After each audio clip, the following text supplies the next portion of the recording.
Number 12, Roger Staubach, quarterback, Dallas Cowboys. Typical rollout, typical pass, typical completion. Exactly what the Philadelphia Eagles will have to stop tonight. Plus this crunching, driving runner from Yale University, number 35, Calvin Hill. And that Dallas defense, hitting all over the field. 55, Leroy Jordan, epitomizing it in almost every play. But the Cowboys must stop this man, number 5, quarterback Roman Gabriel. And that man, number 17, Harold Carmichael. The Cowboys against the Eagles. 15 seconds there. Stand by on cameras, stand by videotape, stand by slow-mo. Stand by to roll videotape in 5. And roll tape. 4, 3, 2, 1. Take tape.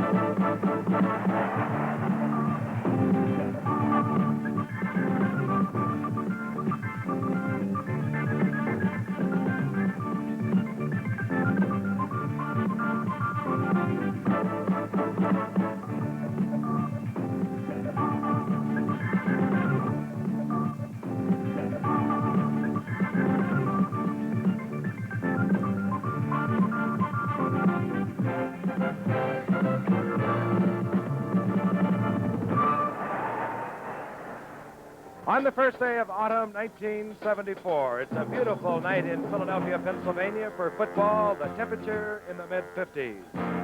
And tonight it's the Dallas Cowboys and the Philadelphia Eagles. Dallas, in search of its 9th consecutive year of having reached the NFL playoffs, has one game under its belt, a convincing 24-0 win over Atlanta.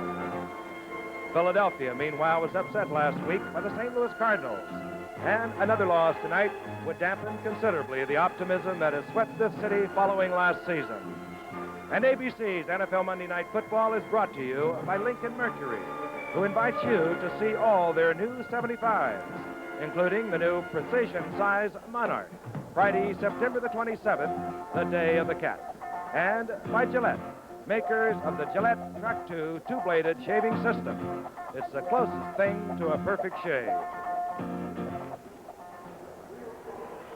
Kate Smith's rendition before every Philadelphia Flyers hockey game, and they're the Stanley Cup champions of God Bless America, became a good luck symbol for sports fans in Philadelphia. Well, we may not be able to help the Philadelphia Eagles tonight, but we think we've got a fitting contest to follow up Buffalo's incredible 21-20 victory over Oakland a week ago. The Eagles against the Cowboys, with another interesting contrast in coaches. The Eagles, led by Mike McCormick. He took over a year ago, revitalized the Eagles team, acquired Roman Gabriel. He led the attack. But looking forward to a big growing season this year, encountered that upset that the Gipper mentioned at the hands of St. Louis a week ago. So he feels he must win tonight. The Cowboys, led by the ageless Tom Landry. 8 straight years in the playoffs, winners of 1 Super Bowl, and almost incomparably winning coach. So he's got everything going for him, including a plentitude of football talent. Now, I'd like to talk about the respective defenses of the two teams with my colleague, one of the great defensive players of all time, number 71, Alex Karras, Detroit Lions. Fill us in on those two defensive units. Well, Howard, the way I see it, the Philadelphia Eagles has a young football team defensively. They made a lot of mistakes last year. They were very low on the totem pole defensively. They acquired Bill Bergey from the Cincinnati Bengals. He's more or less like a Dick Butkus. He's going to roam all over the field tonight. He's going to knock the heck out of a lot of people. As for Dallas, they have a seasoned defensive football team. Guys have been playing together for 10, 12 years. The big acquisition, of course, is Too Tall Jones, who's been used primarily as an defensive pass rusher. The man is sensational. He's vicious and he's mean. Last week, get this, he ate 3 offensive halfbacks and didn't even spit out the cleats. What do you think of that? What do you think of Harvey Martin, number 79? Well, he's the same type. He's a second-year man, and Martin and Jones are used for pass rushes, and I think because of Gabriel's idea of throwing the ball as much as he's running. You're going to see more of Martin and Too Tall tonight. Okay, you've already mentioned the great Philadelphia acquisition, middle linebacker Bill Berge, number 66 from Arkansas State. So let's find out something about those offenses by bringing in the senior blue eyes of the troop, the Gipper. Thank you, Howard. Thank you, Mongo. Offensively, the Dallas Cowboys were almost as awesome on offense last week as they were on defense against the Atlanta Falcons. Now, whether or not they're for real, maybe we'll find out tonight. The heart and soul of the Dallas offense is Roger Staubach. He's their leader on the field. He's their spiritual leader. He can really get it done. He came back after a few weeks off against Atlanta. He ran, he passed, he led the offense as only he can do. He is quite a leader. He has two fine outside receivers in Golden Richards and Drew Pearson, and a great tight end in Billy Joe Dupree. His counterpart, and when he wants to give the ball off to a man who can make the yardage up the middle, well, he has number 35, Calvin Hill. We almost left Calvin out because Calvin is a little bit questionable. He hurt his toe last week against Atlanta, but Calvin says, toe's all right, I'll give it a go tonight. A good receiver as well as a good runner. Staubach's counterpart for the Philadelphia Eagles, Roman Gabriel's been around a while. He can get it done when he has the time to get it done. That's going to be the big question tonight. Roman Gabriel last year came into Philadelphia after 11 years with the Rams, and he really got it done. And his principal receiver was a guy that is 6'8", and an outside receiver, Harold Carmichael. He caught 67 passes last year, 9 touchdowns. And at the tight end, the rookie of the year last year, Charlie Young from the University of Southern California. He caught 55 passes. So it should be an all-out offensive game with Charlie Young on the receiving end of Roman Gabriel, the big hands of Harold Carmichael. Can it offset the offense and the defense of the Cowboys? We'll find out in just a minute.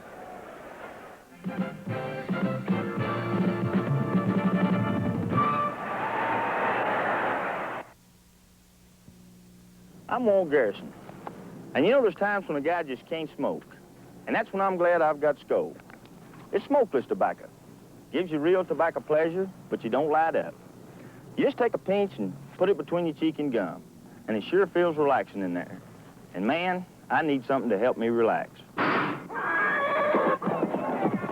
For tobacco pleasure without smoking, millions of guys use Skoal, Copenhagen, and Happy Days.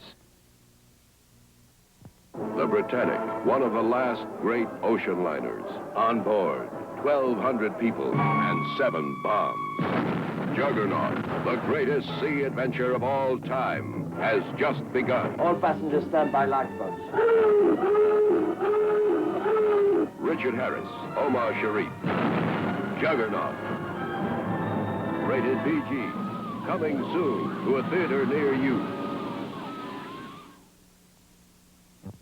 To get the most mileage from a new set of tires, you'd treat them right from the start. We didn't do that. First, we ran a set of Sears steel-belted radials on the toughest back roads in Morocco. Then we put them on American roads. 72,400 miles later, they're still going strong. The Sears steel-belted radial, it can take a lot and still go a long, long way. Radial design, 2 steel belts. The Sears steel-belted radial, only at Sears. This touchdown pass and defeat the 49ers in this 72 playoff game was a great moment in my career. But I'd like to introduce you to another great moment. This is Gayla Bond. She has undergone open heart surgery to correct a critical defect. Not every child survives this ordeal. Gayla did. A great moment in her life. There are a lot of great moments in life, and you can share them by supporting your local United Way. The United Way, thanks to you, it's working. The preceding announcement was brought to you as a public service by the National Football League. And you're looking at part of a capacity crowd of a little over 65,000 that have gathered here at Veterans Stadium in Philadelphia to watch their Eagles against the Dallas Cowboys. The Cowboys with 1 win against the St. Louis Cardinals. The Eagles lost their opener to the St. Louis Cardinals 7-3. Setting it up, Mac Percival, acquired recently when Tony Fritz was hurt for Dallas. Percival, obtained from the Chicago Bears, will do all the kickoff duties as well as the field goal kicking. Number 27, Poe James. Number 33 is Randy Jackson. Randy Jackson just acquired by the Eagles from San Francisco. A wind gusting to around 14 miles per hour, favoring Percival's kick. And this will be Poe James at the goal line. No, Randy Jackson takes it away. Jackson over the 15 to the 17-yard line. And let's take a look at that offensive unit of the Philadelphia Eagles. We've talked a lot about this man, Roman Gabriel. He had a big year last year, 460 passes. And Norm Bulash, acquired last year from Baltimore, had a big year. There's Tom Sullivan. He does it all. He was in the top 5, both running and receiving. And how about this man, 6'8".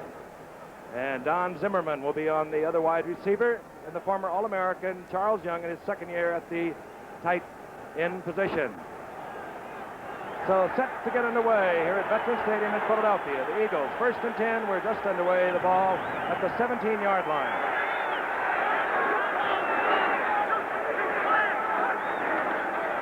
Gabriel goes to the air on 1st and 10, and he's going deep. He wanted his big man, Harold Carmichael. Carmichael racing down the sidelines, or rather Don Zimmerman down the sidelines. And quickly the offensive line. Guy Morris will be at center, number 50. As we look at Steve Smith, his job will be handling the rush of Ed Jones tonight. Wade Key is a 1 guard. Guy Morris at center, Mark Nordquist at right guard, and Jerry Sizemore at the right tackle. This will be the defensive front 4 that they will be attacking. They are awesome. Larry Cole, Jethro Pugh, Bob Lilly, Pat Toomey. On the sure pass, you're going to see Ed Jones and Harvey Martin. 2nd down and 10, the ball at the 17. And getting the call and rolling for about 3 yards is Norm Bulash. The linebackers for the Dallas Cowboys, well, they're not awesome when you look at them individually, but they get it done. Number 52 is Dave Edwards. He's been around for 12 years. Leroy Jordan's been around for 12 years. And D.D. Lewis has been around for 6. They don't make mistakes. The defensive secondary doesn't make mistakes, because if you make mistakes on defense for Dallas, you play somewhere else. It's as simple as that. 3rd down and 7. The ball resting over the 20-yard line at the 21.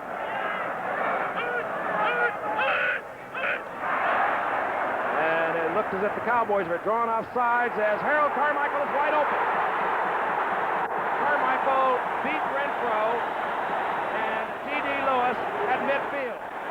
33-yard gain by the Eagles, and this, Howard, is what we expected Philadelphia to do, come out throwing the football.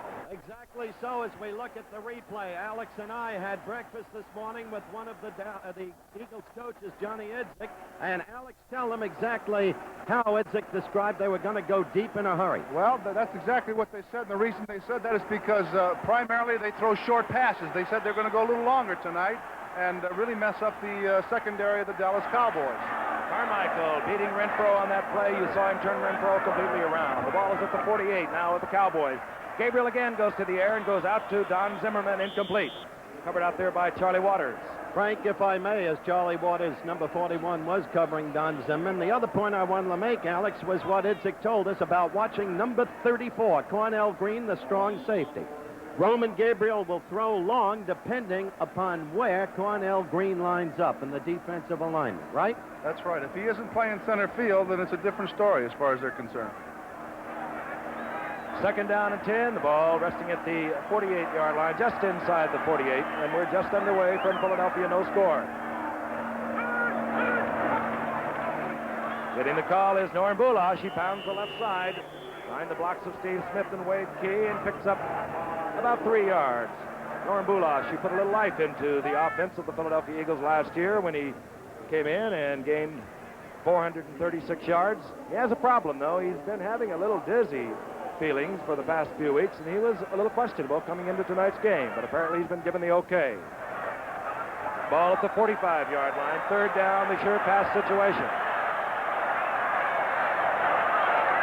Carmichael, bottom of your screen. Don Zimmerman, top of your screen. Gabriel holding both backs in for protection and goes for Carmichael and overthrows Carmichael in front of Renfro. Frank mentioned the dizzy spells Big Boo, Norm Bulash, number 36, has been having all through the years ever since he was brought up as a first-round draft choice from TCU by the Baltimore Colts under the then ownership of Carroll Rosenblum. There is Big Boo. His problem has been muscle pulls. He's a superb athlete. That's why he was a first-round draft choice. Now they seem to have the muscle pulls licked, but Frank, he's got that suddenly developed dizziness you mentioned. All right, right now you're looking at Mary Kersey, the punter. This is Cliff Harris, number 43, and Golden Richards, number 83. Bad snap, and Kersey handles it, but he kicks a bad kick off to the right. and it bounds out of bounds at the 24-yard line. A 21-yard kick for the rookie from Westchester State here in Pennsylvania. We'll be back at Veterans Stadium in Philadelphia right after this message.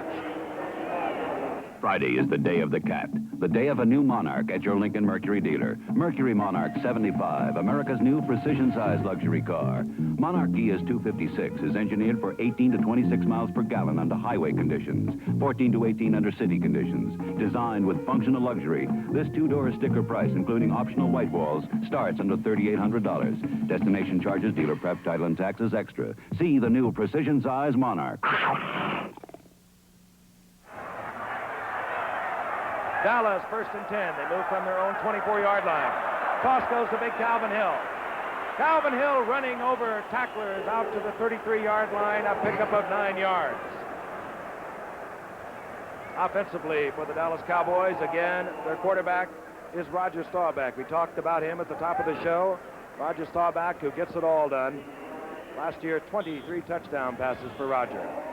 You know, Frank, that's not a very difficult play. All they're doing is pitching out to Calvin Hill. It reminds you of Jimmy Brown when they're playing against Cleveland. All they do is pitch out. Everyone knows what's going to happen, but Hill goes to the outside and picks up that yardage. One of the reasons that offensive line punching big holes for Calvin Hill, who goes about 240 pounds. And 2nd down along to the ball is at the 32-yard line. This is Golden Richards in motion, number 83.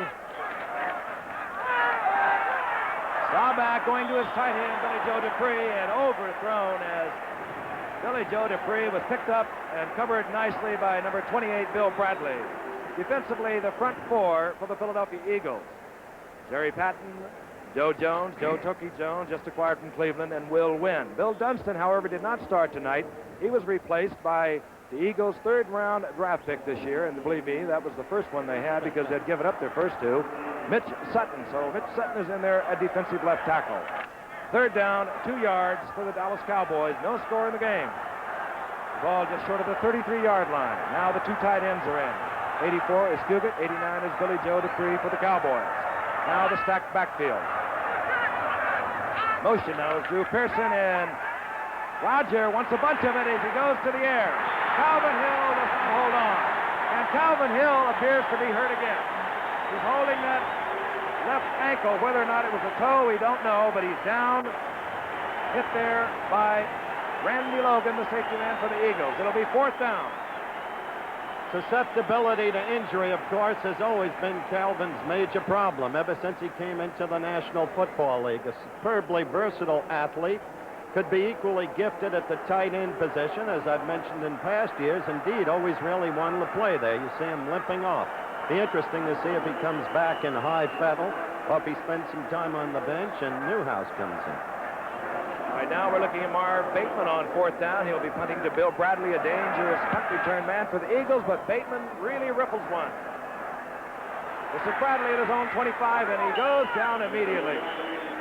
Bradley going down at the 30-yard line. A 42-yard punt as head coach Tom Landry of the Cowboys looks on. We'll be back in Veterans Stadium right after this message.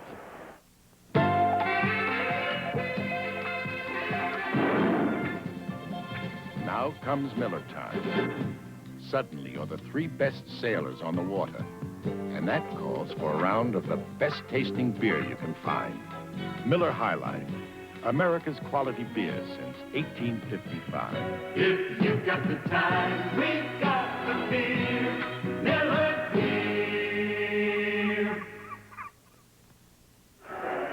11:53 remaining in the first quarter from Philadelphia. The Eagles in against the Dallas Cowboys. And the Eagles are coming off a fine year, directed by this man in his first year. They have a 5-8-1. I say fine year. It was, Howard, because of the Eagles' past history. And because they came on so strongly and included among their 5 victories a 30-16 trouncing of these very same Dallas Cowboys. They've always had rough, tough games, the Eagles and the Cowboys. 1st and 10 for Philadelphia. They move from their own 31. And the 13-year veteran, Roman Gabriel. This is Tom Sullivan. And Silky decides to go the other way and runs into a lot of Cowboys, but he still gets yardage.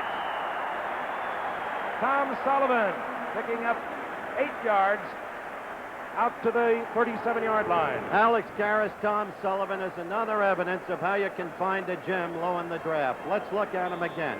A 15th round draft choice out of the University of Miami. Couldn't turn that corner, saw it. Reverse back, much as O.J. Simpson did on a given run a week ago, and then cut back up the middle, picked up the yardage. Gained over 960 yards last year, Gipper. And he caught 50 passes. Very versatile. 2nd down and 2. The ball up to 38. The fake of the end around, going to Hill. Carmichael, hold on. No, he did not hold on. He was hit hard there by Cliff Harris, number 43, number 41, Charlie Waters. Alex, did you notice how high Gabriel threw that pass to Carmichael and take advantage of that height? Absolutely, and I think more and more you're going to see receivers where they're going to become 6'4" and 6'5" and 6'6", so they can get up and muscle that ball. Now, this is exactly what he did. He got up there very, very high in the air and muscled that ball in. Almost had the ball. And that sets up a 3rd down and 2, and you saw the ball bounce out of his hands just before he went to the ground.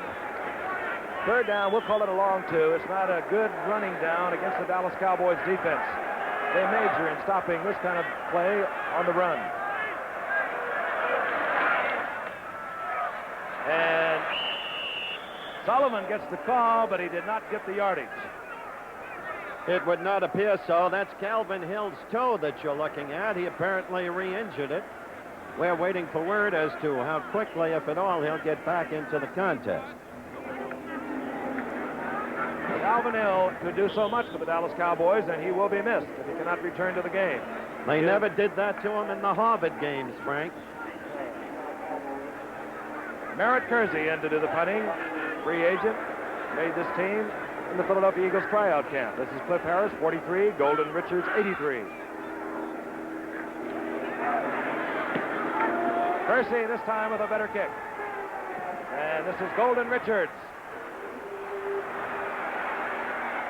And Richards is taken out of bounds at the 37-yard line, hit there by number 85, Charlie Smith. 10-10 remaining in the first quarter. We'll be back. Sometimes your future may be captured in a single moment, in the present. We're helping 40 million people, more than 40 million people, who know the future is now.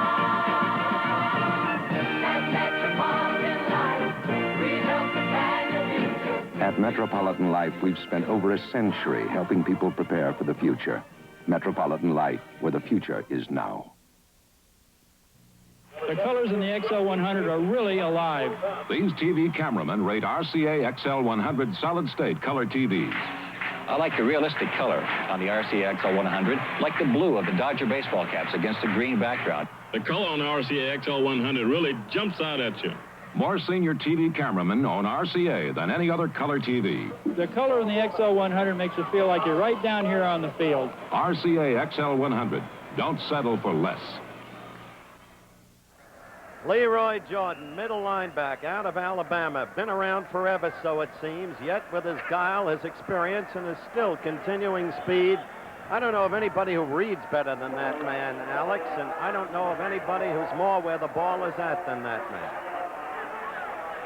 Dallas, 1st and 10. The ball at their own 37-yard line. The 2 tight ends are both in there. Billy Joe Dupree, 89. Fugate, 84.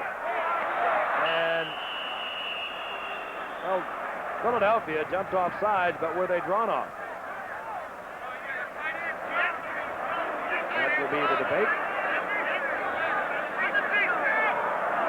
The referee tonight, Fred Swearinger. 5 yards, marked off against the Philadelphia Eagles.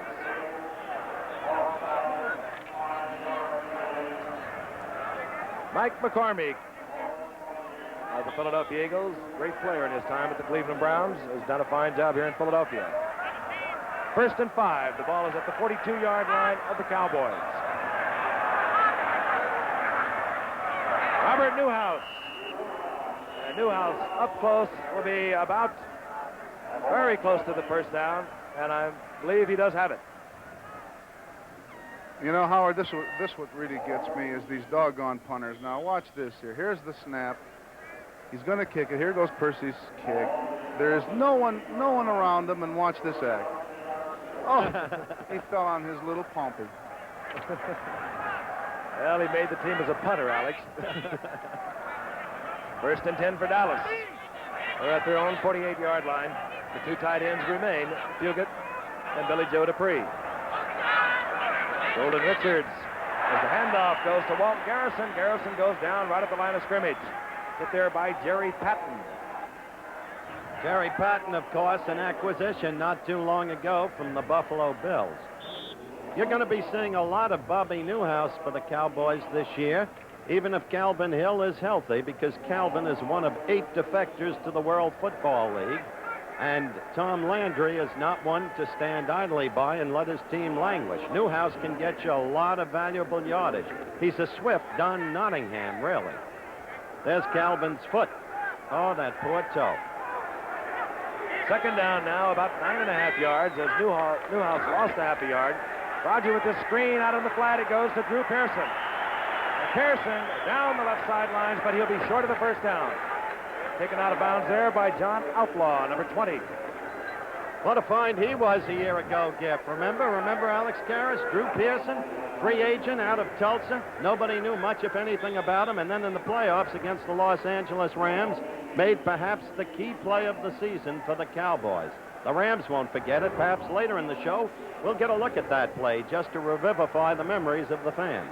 You know what I'm surprised at? I'm surprised that Dallas throwing as much as they're throwing. They're primarily a running game football team and grind it out, but yet they're throwing on second down and short yardage. And they have the pass situation at the moment. 3rd down and 6. Ball inside Eagle territory at the 48.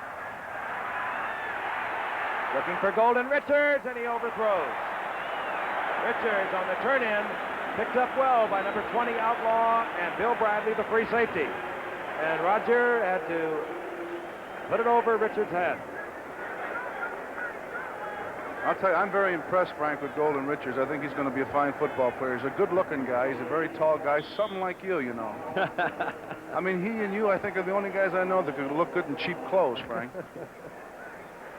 All right, we're looking at Marv Bateman. What do you think he wears, Alex? Gifford, I mean. And deep for the Philadelphia Eagles. We have 3 potential receivers. Marion Reeves, 45. Bill Bradley's 28. And Charles Smith is also back there.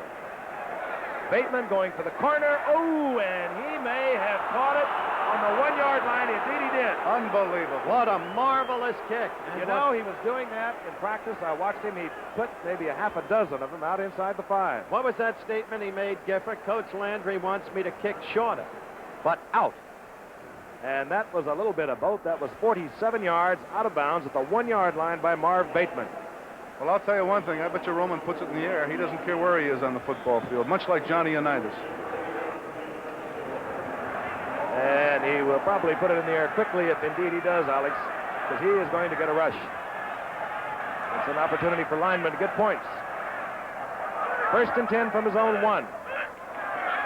Goes to Bulash, and Bulash is nailed. Maybe he gets a yard. Number 75, Jethro Pugh, is there. 75 Pugh, 74 Lilly. Lilly, 14 years. Alex, when does a guy, when does the brilliance of strength and play give way to guile and experience? When this varicose veins start hurting him, Ron. 2nd down and 9. This is Poe James. Poe James spinning and twisting. He gets out over the 5 to the 7-yard line.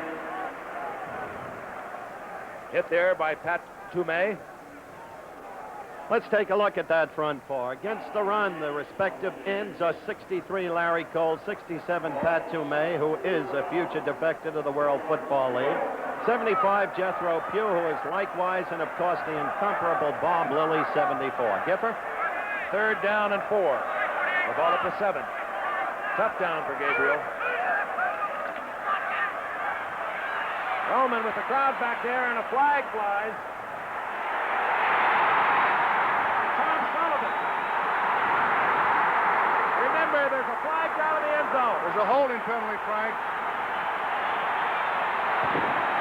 93 yards, but I think it's probably going to come back. It was definitely a holding. No question about it. The official was all over it.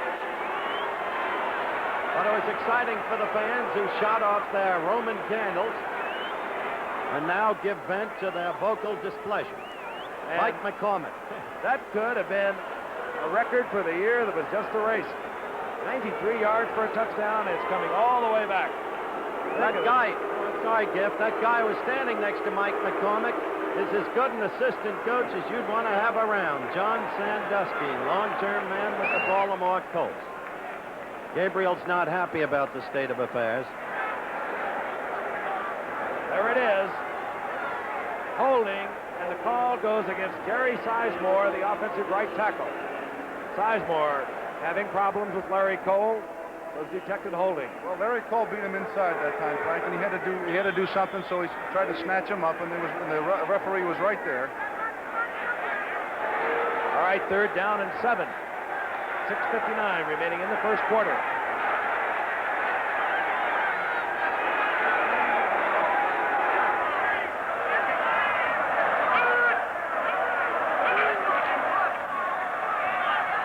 Gabriel going with the bomb intended for Zimmerman, but overthrown. Back there covering number 20, Mel Renfro.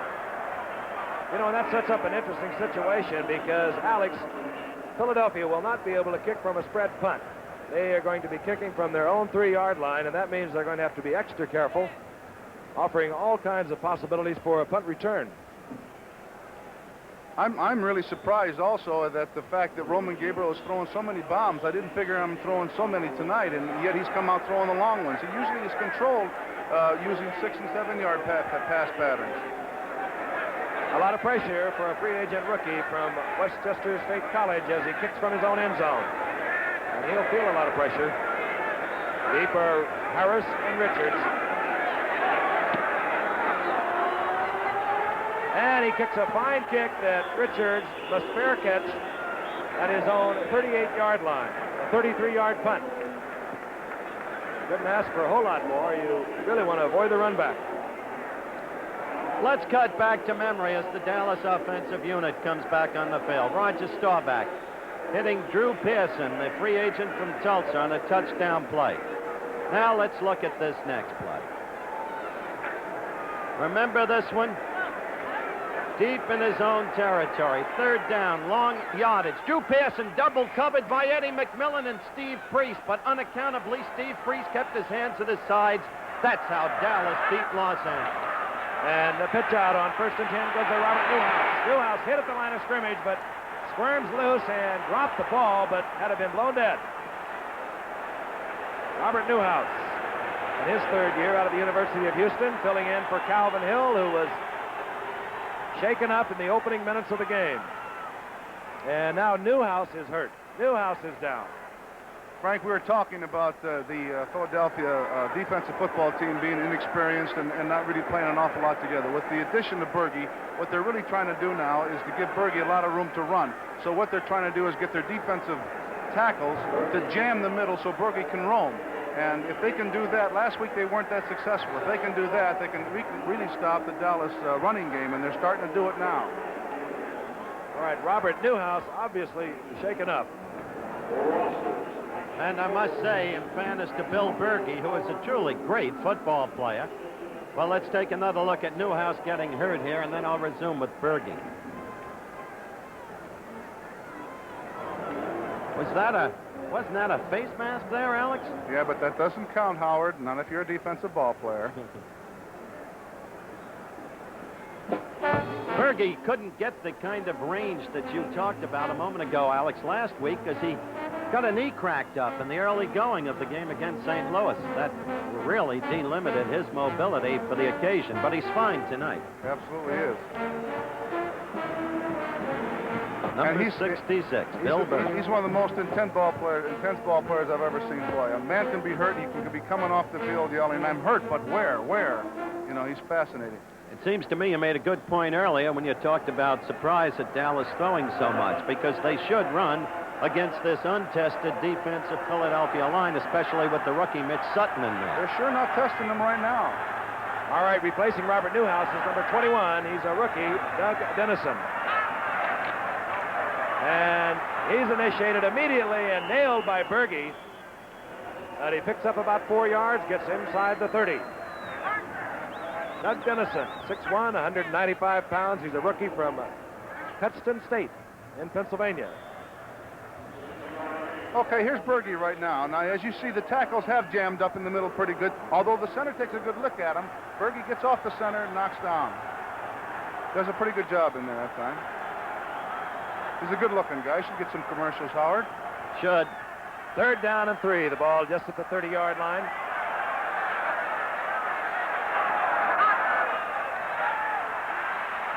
Staubach, he'll run, give him a chance.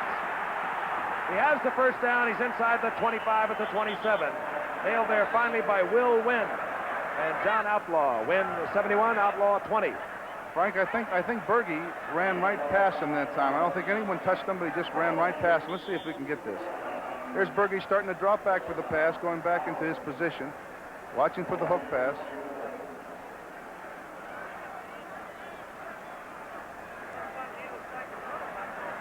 Staubach, who can really worry a defense. Just when you think you have him, he'll break loose. And instead of 3rd down and 9, all of a sudden you have a Cowboy 1st and 10. And that's the situation at the 24-yard line of the Eagles.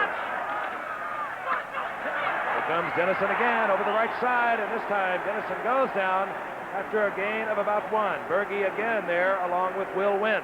Well, they're going to jam up the middle for Berge tonight. You can tell that. He's starting to roam real good. He reminds me so much of Butkus.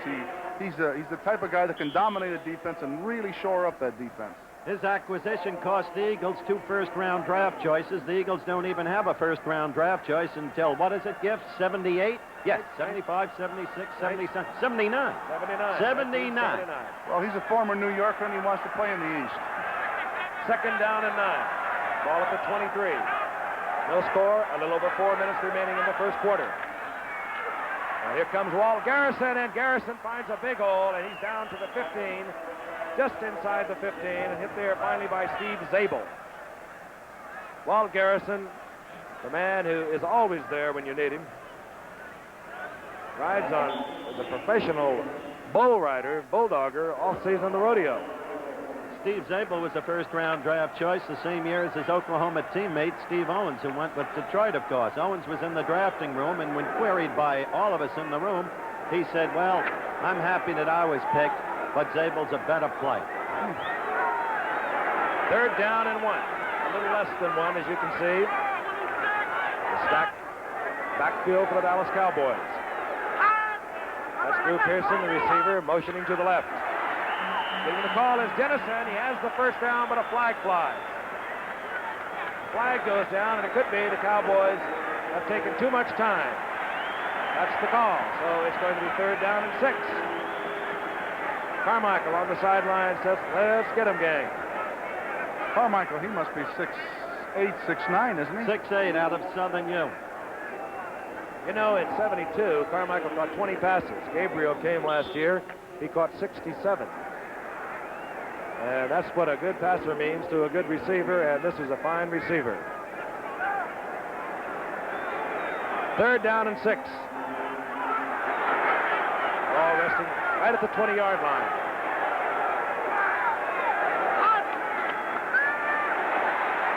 Staubach is going for Pearson. Pearson cannot hold on. Good coverage by John Outlaw. There was a lot of contact back there at that particular time, but he hit him at the right time, and usually it's up to the discretion of the referee, and I think he made the right play. You know, you could have called it either way on that, but the timing is perfect by the defensive back on this particular play. There's the ball, and they're both of them going for the ball, so there's no problem there. Outlaw and Lavender, 20 and 30 respectively. Again, as we look at Mike McCormick, are the respective cornerbacks for the Eagles, and presumably weaknesses in the Eagles' defense. Outlaw's a little fella, but his coverage then was excellent. Yep, the field goal attempt. Mac Percival from 37 yards. Boy, oh boy. No good. I'll tell you how that 10 yards has psyched out a lot of kickers this year. It's unbelievable, isn't it? I just love it, Howard. So, with 3:03 remaining in the first quarter, the game remains scoreless from Philadelphia. We'll be back. In the past couple of years, 15 million people have switched to the Gillette Track 2 razor. Here's why. It's the best shave I've ever had, and I get it every morning. I've never had a shave like this in my life. It's fabulous. I can just use the Track 2 and go swish, swish across my face, and all my hair's gone. I feel great. With the Track 2, the first blade cuts the whisker, and before it has a chance to snap back, the second blade cuts the whisker for a closer, smoother shave. The Gillette Track 2 shaving system, the closest thing to a perfect shave. This is Don Rickles. Give me the president of Right Guard. Hello. You the underarm biggie? Listen. Quit making your Right Guard antiperspirant with this super dry anti-stain formula. Why? Listen, you hockey puck. I'm an entertainer. I get laughs with my insults. But how can I get people hot and bothered when they've got your Right Guard keeping them cool? Right Guard helps keep them dry. You keep selling Right Guard, and you can pay for my mother's apartment in Miami Beach. Mac Percival has just missed a 37-yard field goal for the Dallas Cowboys. The score is 0-0. 3:03 remaining in the first quarter. Frank Gifford along with Howard Cosell and Mungo. And we're looking at Calvin Hill, number 35. I'll get to a report on his condition in a moment. Eagles moving from their 20-yard line. This is Sullivan. Sullivan getting away from Leroy Jordan. Picking up 3 yards, moving out to the 23-yard line. That's a hard defensive line to move out, I'll tell you. Calvin Hill, whom you saw walking around on the sidelines a moment ago on your screen, there he is again. It now develops, has a bruise under the big toe of the foot. And he's got a pad under there, and he may, judging by the way he's walking around, get back in. 2nd down and 7. Ball at the 23-yard line. Sullivan getting the call again over the right side, and Sullivan gets out over the 25 to the 26. It'll be 3rd down and 4. A report, too, on Bobby Newhouse, number 44 of the Cowboys backfield, gentlemen. He has badly bruised ribs. They've put a rib pad around them, and whether or not he'll return has not yet been determined. 3rd down and 4, a short 4, if you will. A few moments ago, Roman Gabriel tried the run. The Cowboys stopped it. Let's see if he comes back with the pass.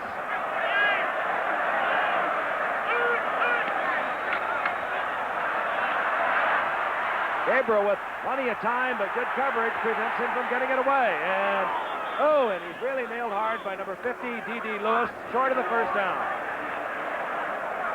Not one of your speediest runners, Alex. You know, we were talking earlier today about whether ball players talk to each other on the line of scrimmage, and you do. It depends on, you know, what the conversation might be. If you're losing, you're griping and you're moaning, and you have a tendency once in a while to even curse out there, Howard. I never did it, but they tell me that it was done. I'd be shocked if you had been one of those. Merritt Kersey. Looking to Golden Richards.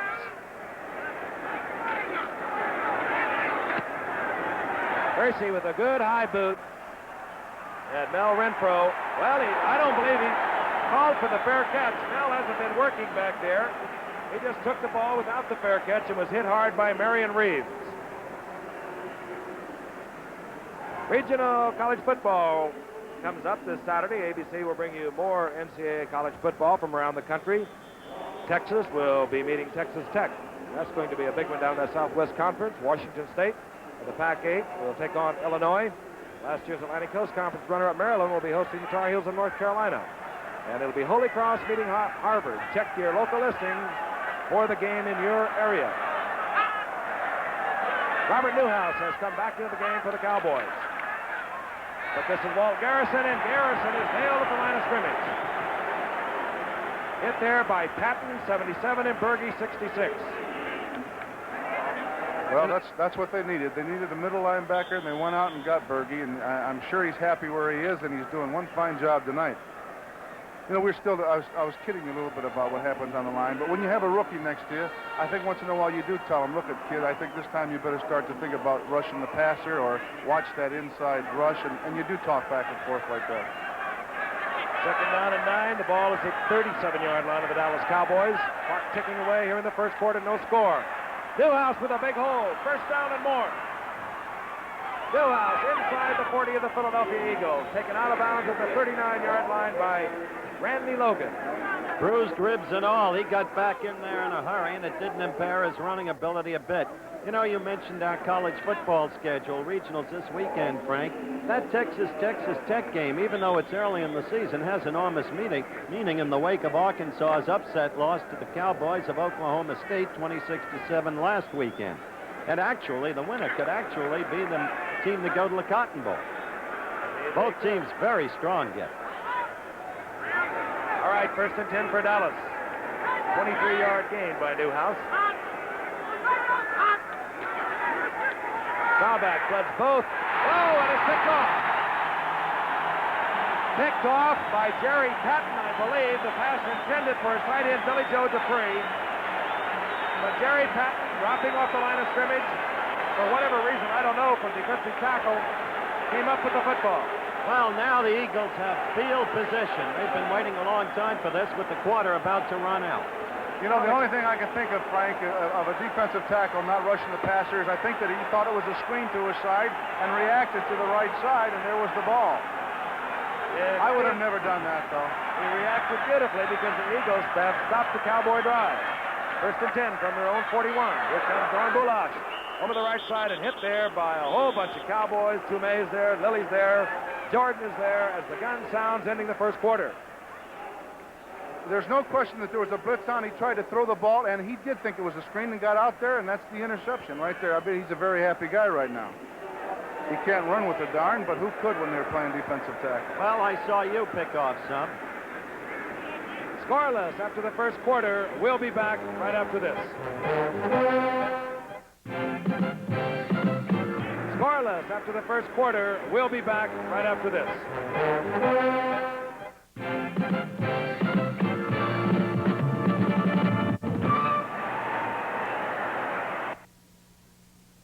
These TV chief engineers rate RCA XL100 solid-state color TVs. We as professional broadcasters know that solid-state equipment is reliable. The XL100 solid-state television set reflects that reliability.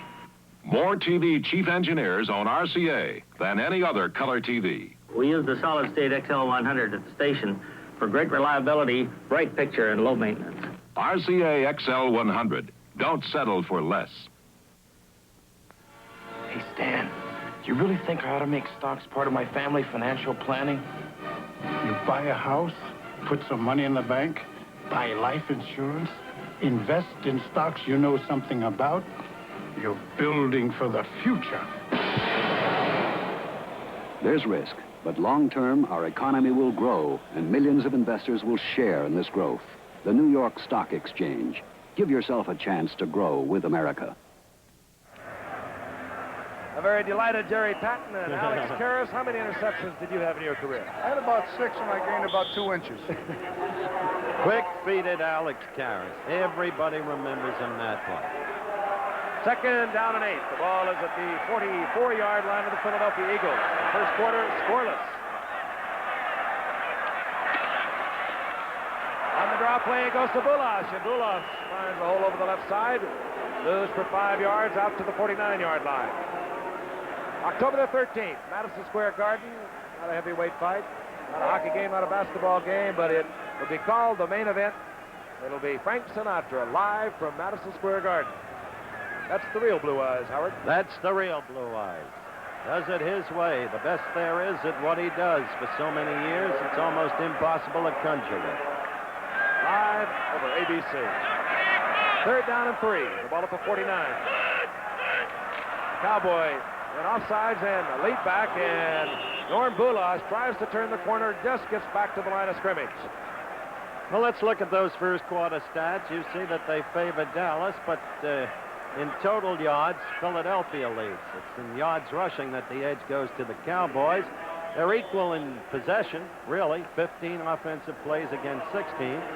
So the Philadelphia defense, supposedly its weak spot, has been holding together, but the Dallas Cowboys have been containing the Philadelphia offense, which was negligible last week in the loss to St. Louis. And here's Merritt Kersey to punt for Philadelphia. And this time, Kersey has hit a beauty. Oh, and it takes a Philadelphia bounce, and will be down on the 2-yard line. The exact reverse, the converse of the kick we saw executed by Bateman in the first quarter when they pinioned the Eagles on the Eagles' own 1-yard line at that very end of the gridiron. Now the Cowboys are on the 2. Not a pleasant situation for Dallas. Alex? You know, with the artificial turf, the ball is going to bounce like that once in a while. They're taking funnier bounces than they used to in the old days, Frank. Indeed, they do. And Alex, defensively, what does this mean to a defensive lineman? Now, you've got this Dallas Cowboy team in a hole. Well, you're definitely going to play the run. You're not going to take a chance. I don't think Staubach is the kind of guy that's going to take a chance on the pass. And Roger begins from his own 2-yard line. Motions in wide receiver Pearson out of the backfield. Hands off to Garrison, who was really nailed. His progress was stopped in the playing field, and he was driven all the way back to the end zone. Well, I'll tell you something. He's running into walls tonight. Philadelphia's up. They're playing at home. They got to win this game, and they're sky high. They love Mike McCormick. They want to win for him. They need this ball game, and kaboom, there he goes. That was Berge, to Alex again. Right, Giffer. Filling that 4-hole as only he can do it. And they're giving him a lot more protection, the defensive tackles this week, than they did last week. Letting him roam. 2nd down and 10. Getting the call is Newhouse. Newhouse slipping tackles. Struggling and fighting out to the 4-yard line. Bill Berge again over there to make the capper. Yeah, I like the help he got from number 30, Joe Lavender, cornerback, who incidentally is the only man in the NFL, gentlemen, who plays while wearing eyeglasses. What do you think of that, Gip? Well, you can't see, you can't see. A lot of them do wear contacts. Some of them just uncomfortable with them. Does he have them in the helmet or around the helmet? There, right under that face mask. All right, it's 3rd down and 7 for Roger Staubach.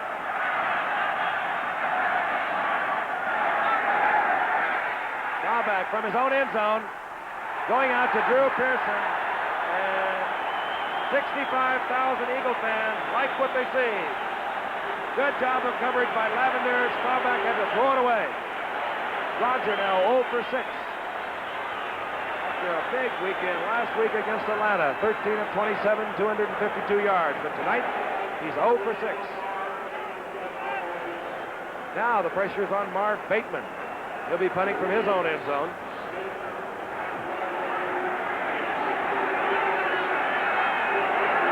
His average thus far this evening. This one he will hurry to get away. And the fair catch will be called for by Bill Bradley at the 35-yard line. The Eagles in fine field position. 30-yard punt by Bateman. 11:53 remaining in the half. No score. We'll be back.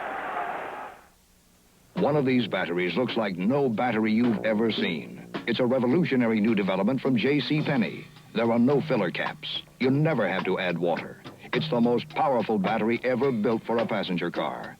That's why J.C. Penney guarantees it unconditionally for as long as you own your car. If it fails, return it. We'll replace it free. Only at J.C. Penney Auto Centers or catalog desks. It's the last battery your car will ever need. Nero's the name. Everyone seems to be outside pressing my own toga with this no-scorch iron from Hamilton Beach. Just set the dial, and this unique no-scorch system tells when the iron's just right for any fabric. So I never have to worry about anything burning.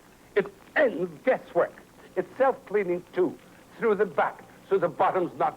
Ugh, the no-scorch iron. It's so nice to fiddle around with. From the Hamilton Beach Scoville World of Appliances. Martin Sheen and Vic Morrow star in The California Kid, the Wednesday movie of the week, Wednesday at 8:30, 7:30 Central. Well, right there in the graphic, you see an interesting comparison. Philadelphia, the young and hopefully growing team.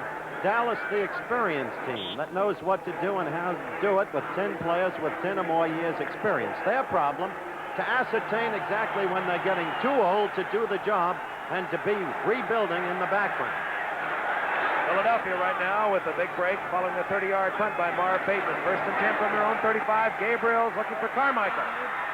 And he's going to go down by Bob Lilly. Bob Lilly, a 14-year veteran, an original Cowboy, the first player they ever picked in their draft. With 11:45 to go in the second quarter, this much can be made by way of observation. Gabriel has not unraveled himself yet this season. He had a lot of shots at the very end of last week's game against St. Louis. The plain truth is, much as we love Gabe, he couldn't put his team in from inside the 10-yard line with 4 chances to do it. Tonight, he is not throwing well, and he is taking too long. Second down and 18. The ball is at the 44-yard line. The Thunder and Lightning is in there for the Cowboys. Jones and Martin as Gabriel goes to Harold Carmichael. He's picked up there by number 20, Mel Renfro. It'll be third down and 18, and we'll tell you a little bit about this Thunder and Lightning. The Thunder is called Larry Coe and Pat Toomey. They're the starting defensive ends, but when there's a sure pass situation, Tom Landry sends in Ed Jones, his number 1 rookie, number 72, and Harvey Martin, number 79. Now, here's Jones, and I don't like the way he stands. I'll tell you the reason. He leans over too much, and if he's going to rush a passer, why not come up a little bit so that he has that extra second to get off that ball when the ball's snapped? That's my only question mark. Third down and 18. Uh-oh. And down goes Gabriel, hit there by Rodrigo Barnes. Rodrigo Barnes, blitzing from his right linebacker position, really nailed Gabriel. You can't blame the Gabe for that, I'll tell you. I must say, Alex, after your talk about Too Tall Jones, let's look at this again. That was Barnes coming in on Gabe. It should be noted that neither Harvey Martin nor Too Tall Jones attended the University of Mars. On a fourth down and 27 yards to go, Merritt Kersey comes in. The Eagles losing 27 yards as Gabriel now has also only connected 1 time. Both passers, 1 of 14 attempts between them. And Cliff Harris bobbles the ball into the end zone, but recovers and moves it out to the 11-yard line. A 51-yard punt by Kersey. 10:39 remaining in the first half, and still no score from Philadelphia. Test any car against our car, the 1975 Mercury Grand Marquis. Last August, a 74 Marquis was compared to models of its 3 leading competitors in 29 areas, 87 specific tests by 150 car owners. They rated the Mercury superior in almost every single test.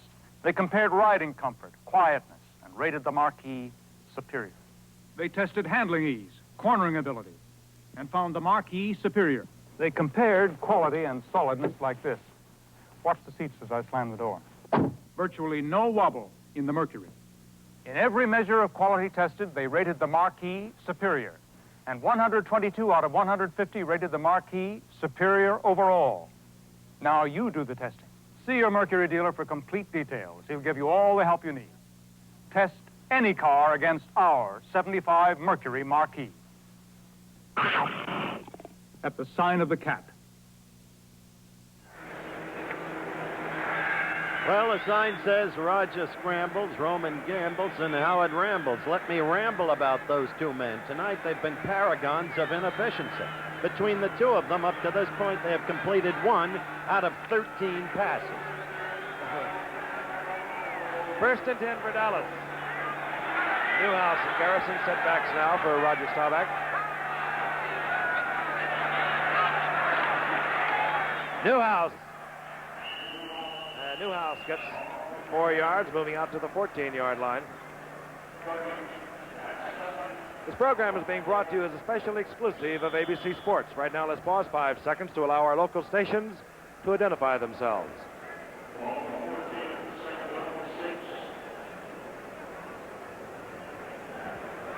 Robert Newhouse, hurt in the first quarter, as was Calvin Hill. Newhouse damaged some ribs. He's back in action. We have not seen Calvin Hill since he was hurt. Second down and 6. The ball at the 14. Garrison over the right side, and Garrison gets a couple of yards, moving out to the 17-yard line. Hit there by Jerry Patton. The toe of a man who overcame a physical handicap at birth. Tom Dempsey holds the National Football League record set a few years ago against our colleague and the Detroit Lions. 63 yards. That's right. Alex didn't believe it. Well, I could have blocked that one, but I figured the guy came out limping on the field. What was I supposed to do about that? I thought I'd let the guy kick the ball for crying out loud. He kicked it out of the stadium. Indeed he did. Third down and 2. The ball at the 17-yard line. Staubach under tremendous rush by Patton. Gets it off and is complete out there to Drew Pearson. And that had to be a perfectly timed pass because I don't believe Staubach saw Pearson on his break as he moved to the sidelines. Big Patton was in there with the rush, number 77. 11-yard gain, a first down. Frank, I think in order for Staubach to be effective, he's going to have to run some more. We mentioned earlier in the first quarter that Staubach was throwing the ball on first down and second down with very little yardage. He's going to have to go back to his running game. He's going to have to keep the defense, guessing as to what he's going to do. And as long as, the defense doesn't know if it's going to be a pass or a run, then he's going to loosen him up a little bit. And I think you'll see his completion average come up a little bit. All right, he gets the first down with an 11-yard pickup to Pearson. First down at 10, the ball at the 29. Flag flies. Staubach going deep, and he had Pearson out of the open, but I believe it's going to be called back because Pearson was in motion. Pearson coming in motion, misread the count, started downfield, tried to catch himself, but he didn't. So a 45-yard pickup is going to be nullified by another error. Staubach having it explained to him. I'm quite sure that's going to be the call. You're exactly right. That was an interesting battle between little Johnny Outlaw and Pearson. Pearson, watch it. Watch Pearson out-muscle him and out-maneuver him. Well, but I'll tell you something. He was behind him in a good shape. That's true, but Outlaw judged that pass and came in to pick it off, and Pearson was just too tall. That will make it first and 15. The ball back at the 24-yard line. The two tight ends are now in for Dallas, Dupree and Fugan.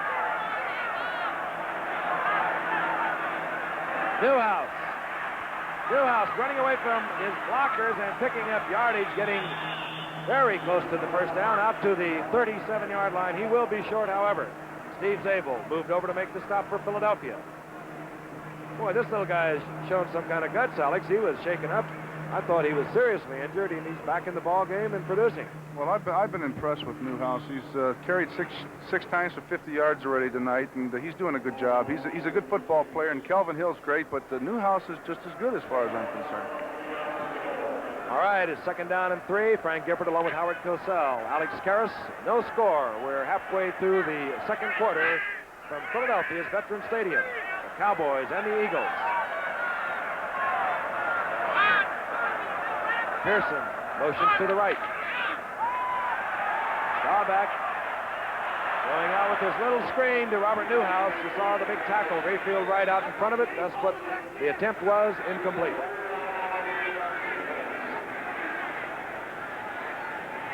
So it'll be third down now and 3.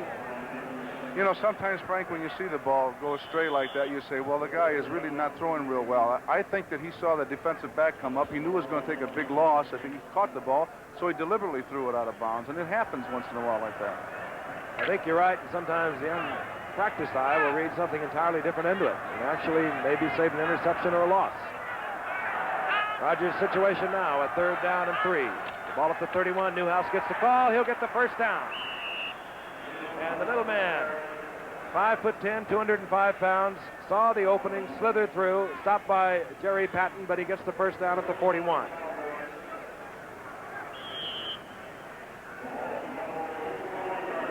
So Saturday, ABC's Wide World of Sports will bring you an event you've enjoyed before, the always popular Harlem Globetrotters performing in London. And at the mic, the former Globetrotter himself, Wilt Chamberlain, also featured the 25th running of the famed Southern 500 stock car race. Saturday on ABC's Wide World of Sports. Golden Richards in motion. Walt Garrison gets the call. Gets over the 40 and breaks the tackle. And he's out to the 48-yard line. Now, that was a play that the defensive right end should have had. What happened was he made a commitment to the inside. He always has outside commitment, and he took a chance and went inside. The back is good. He's getting paid a lot of money. He saw that little commitment that he made, and so he took it to the outside. I think you'll see it here on this play. There he goes he took his commitment to the inside. Yep, you're talking about 64 Turkey Jones. You know, Alex, I always thought you defensive linemen were a little jealous of those high-paid backs. That's why you beat them up all the time. 2nd down and 3. Newhouse. And Newhouse finds a big hole. He moves down to the 46-yard line. Another Cowboy first down. He bolts through there. He accelerates at exactly the right moment. 64 Turkey Jones, who you said moved inside when he should have taken the outside a moment ago, came over here from Cleveland. The Eagles got him in exchange for Ben Hawkins, the wide receiver from Arizona State, a veteran who broke his leg a year ago and saw little action and was just feeling his way in training camp this year. Jones had some good service with the Browns as a pass rusher. Dallas now beginning to grind it out. 1st and 10 from the 46. 46 of the Eagles. A little over 6 minutes remaining in the first half. Strawback. Drew Pearson. He has it at the 25-yard line. Drew Pearson and Outlaw, number 20, points to Lavender, number 30, and just to say he was your man. In any event, the completion is good for another Cowboy first down, 21 yards, down to the 25. Okay, here comes Jones, 64, coming right around his tackle. He gets the stall back that time, but the ball's been released. Watch the referee. He's saying, no. Don't you hurt that quarterback. You never did. Tom Landry, the only coach the Cowboys have ever had them in the playoffs for the last 8 years. Newhouse almost trips up, but he gets away and he gets 3 yards down to the 21-yard line. Frank, I think that's the power right now as far as I'm concerned with Dallas. They got Blaine Nye, they got John Nyland, they got a fine center. They're big, they're 260 pounds, and they pump that middle and they blow everybody out of there. And I think Berge really has his hands full tonight. He's doing a good job, but I think right now they're starting to get to him a little. Both those tackles for the Cowboys are 6'6" and 260 pounds, and they are very wary on a defense that actually, and we were checking it before the game, Alex, the defense is not as big as that offensive line, and that's a rarity in pro football. 2nd down and 7. The ball just short of the 21. The screen to Richards. Watch out. And he drops the ball. Who's got the ball? Dallas. 76, John Nyland. John Nyland came up with Richards' fumble that advanced for about 3 or 4 yards after he dropped it. It'll be 1st and goal for Dallas. 4-6 left, 4-5, counting down the second quarter. Still no score in the ball game, but Dallas now with an authentic threat and a break on that fumble recovery by Johnny Nyland.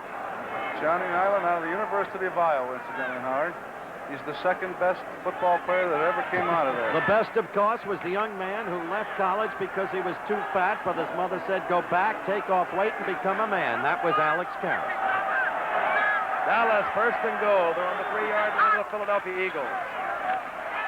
Here's Doug Dennison. And the young rookie gets his first score. Touchdown, Dallas. And he worked to get in there, I'll tell you. Tom Landry looking on as always, never terribly impressed with anything. But inside that man, there is a lot more happening than appears on the surface. Let's look again. Leading the interference is Garrison, number 32, and what a block he laid. Newhouse also with a block, and Dennison just making the rest of it on his own. Doug Dennison from Kutztown State College in Pennsylvania, signed as a free agent. Mac Percival makes it 7 for the Cowboys, nothing for the Philadelphia Eagles.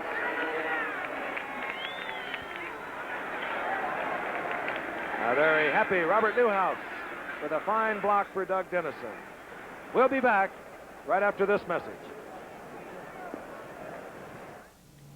This is Aliceville, Alabama.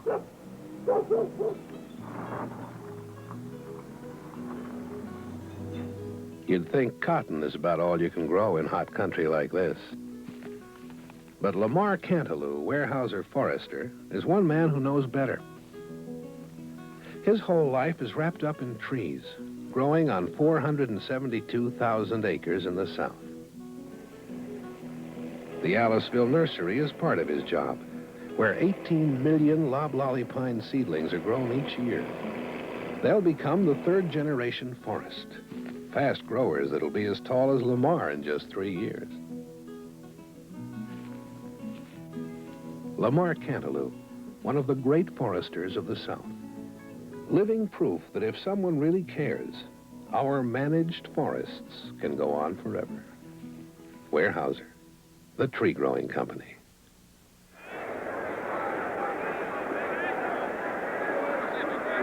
3 minutes and 30 seconds remaining in the first half. The Dallas Cowboys just ground out 90 yards, scoring in 12 plays to lead the Philadelphia Eagles 7-0. Mac Percival to kick off. Deep, number 27, Poe James. Number 33, Randy Jackson.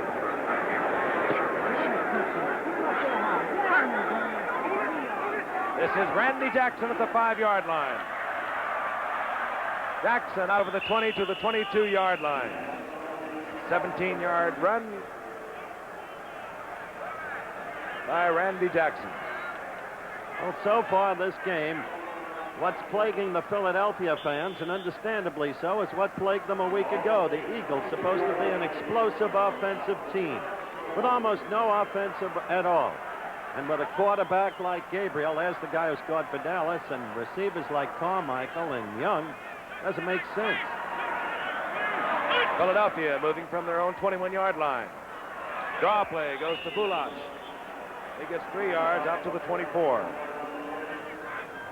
NCAA Regional College Football comes up next Saturday. ABC will bring you several classics around the country. The Longhorns of Texas, which we talked about a moment ago, under head coach Darrell Royal, will be visiting Texas Tech. Washington State will take on Illinois. And Maryland goes up against North Carolina. And Holy Cross will be meeting Harvard in the Ivy League.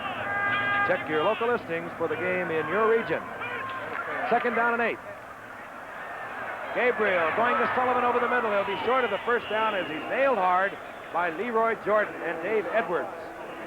Now that's Gabriel's second completion of the game to Tom Sullivan, whom, as Frank noted earlier, caught 50 passes last year and gained over 960 yards. The Eagles are not supposed to be without a ground game either. Their offensive line is not bad, and runners like Bulash and Sullivan should give them a complementary ground game to their aerial attack.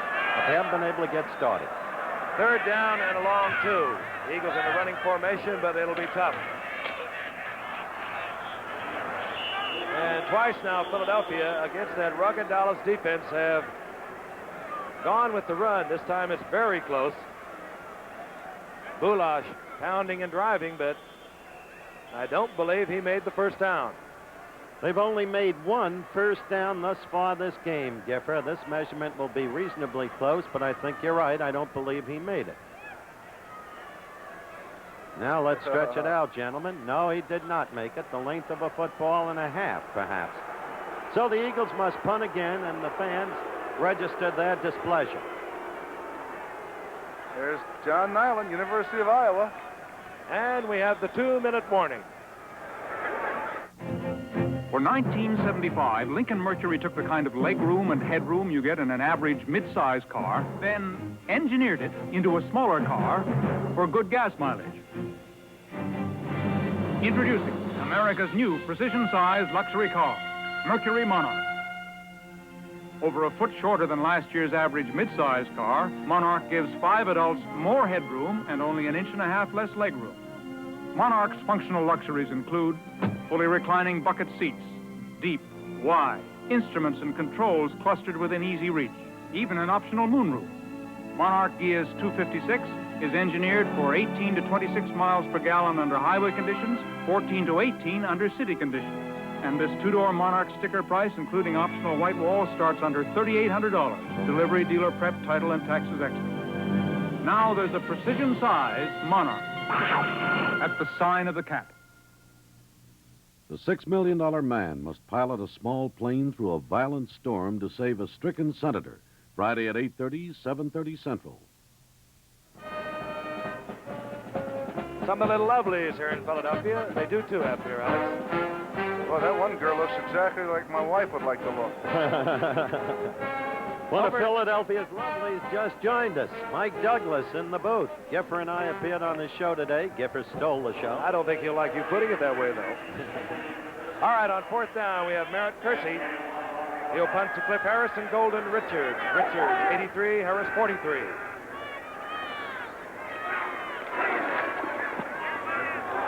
Kersey with a lot of time and not a very long kick. The fair catch called for by Richards at the 37-yard line.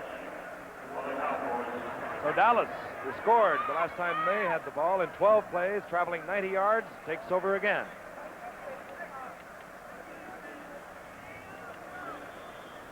.153 remaining in the first half. There he is, Mike Douglas. Can I have a quick mic for Mike? Can we have a lean over and talk in here, Mike? I'll talk into your chest. You're going to Russia tomorrow, aren't you? Going tomorrow night, yes. Have a good trip. We'll talk to you more about it later. Thank you. Back to the Giffer and the game. From their own 37, the Dallas Cowboys. Staubach going out to his tight end, Billy Joe Dupree. Complete out there for a gain of 7 out to the 42-yard line. Billy Joe Dupree. Well, we talked a lot about Charlie Young of the Philadelphia Eagles, who caught 55 last year, but, well, let's come back to another star in his own right. Way to go, Giffer. Point I wanted to bring out is one of the shows you'll be doing over there is with little and lovely Olga Corbett, who became an international sensation on our Olympic coverage. Looking forward to that, Howard. Can you give me any advice on questions? No, but I think if I were you, I'd call Jim McKay before you leave. Back to the Gift. Okay. Second down and 3. The ball at the 43 of the Dallas Cowboys. Staubach is going up again. This time he goes to Garrison. And Garrison has the first down. He's out to the 48-yard line. Hit there by Zabel. Steve Zabel, number 89. Steve Zabel. He's coming off a season where he had Achilles surgery in his ankle. That's very difficult to come off an Achilles. I haven't seen too many guys did it. Amici ended his career with it, and a lot of other great ones. Harlan Hill and with the Chicago Bears. What ended your career, Alex? Varicose veins and just old age. Bob Hayes comes into the lineup, number 22, the former gold medal winner at Tokyo. He's at the top of your screen, and he can fly still. Going out to Pearson, and Pearson has another first down. He also kills the clock, which now shows 1:33. Oh, I might have been premature. Does he have the first down? There was a real wobbler pass. Here comes Pearson doing what he does best. Cutting to the outside. It's a nice, safe pass. Here comes a wobbler. You can read Pete Rozell's name on that ball. It's such a bad thrown ball, but he still catches it and gets knocked out of bounds. Interesting, though, Alex. Did you see Pearson look over at Lavender to ascertain his position as the ball was on its way to him? Took his eye off the ball momentarily.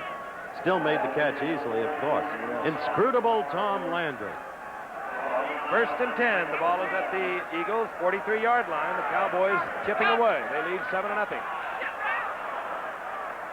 This is Newhouse, and he pounds for 4 yards down to the 39-yard line, hit by Bill Berge. All right, the Cowboys now will use the timeout. Staubach moving over to talk to head coach Tom Landry, and Berge now moving to the sidelines to discuss strategy at his bench. Tom Landry, in the last 6 years, his teams have won at least 10 games or more. Incredible record. Live from Madison Square Garden, October the 13th. It's himself, Howard. And now the end is near. Frank Sinatra, Old Blue Eyes is back. Main event from Madison Square Garden. Would you sing that again? I have no desire peremptorily to rupture my career, Frank. You take over. With 1:28 remaining in the half, Staubach conferring with Tom Landry. Did you ever go to the sidelines, Alex, and talk it over with the coach? You were a captain, weren't you? Yeah, but there was nothing we can talk about. We had 2 plays, and he said if neither one of them worked, beat the heck out of them. In the early years of Joe Schmidt's coaching tenure with the Lions, he was a very close friend, of course, of Alex. He would call Alex in every day, say, how am I doing with the boys, seek Alex's advice. Then as Joe's confidence grew, so did the displeasure with which he viewed Karras grow.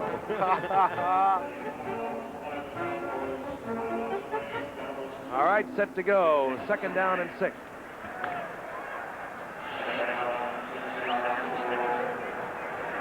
.128 remaining in the half. The Cowboys leading 7-0. Mike McCormick looking on, just having instructed his defensive captain, Bill Berge, as to what he thinks the Cowboys might come with. 2 timeouts remaining for Dallas. And Staubach going deep. Deep to his tight end, Fugit. Picked up there by Randy Logan, and good coverage it was. Rogers, 6 of his last 8. With completions.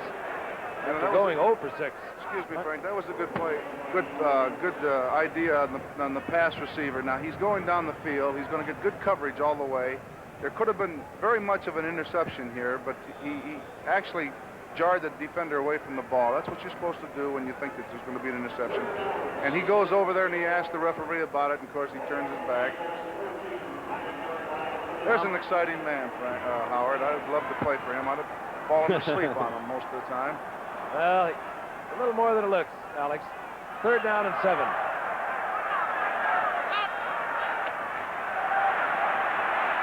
Here goes the screen, and this is Newhouse. Good reaction by the Eagles defense, and Newhouse will be, I believe, short of a Cowboy 1st down. The Cowboys screaming for a timeout. It's going to be very close, Kipper. He fell forward. I had him about 1.5 yards back of the 1st down marker. Let's look at it again in slow motion, Alex. Well, I think you're going to see Nyland. I think you're going to see Nyland, what we call slip blocking. And what he does is he gets down.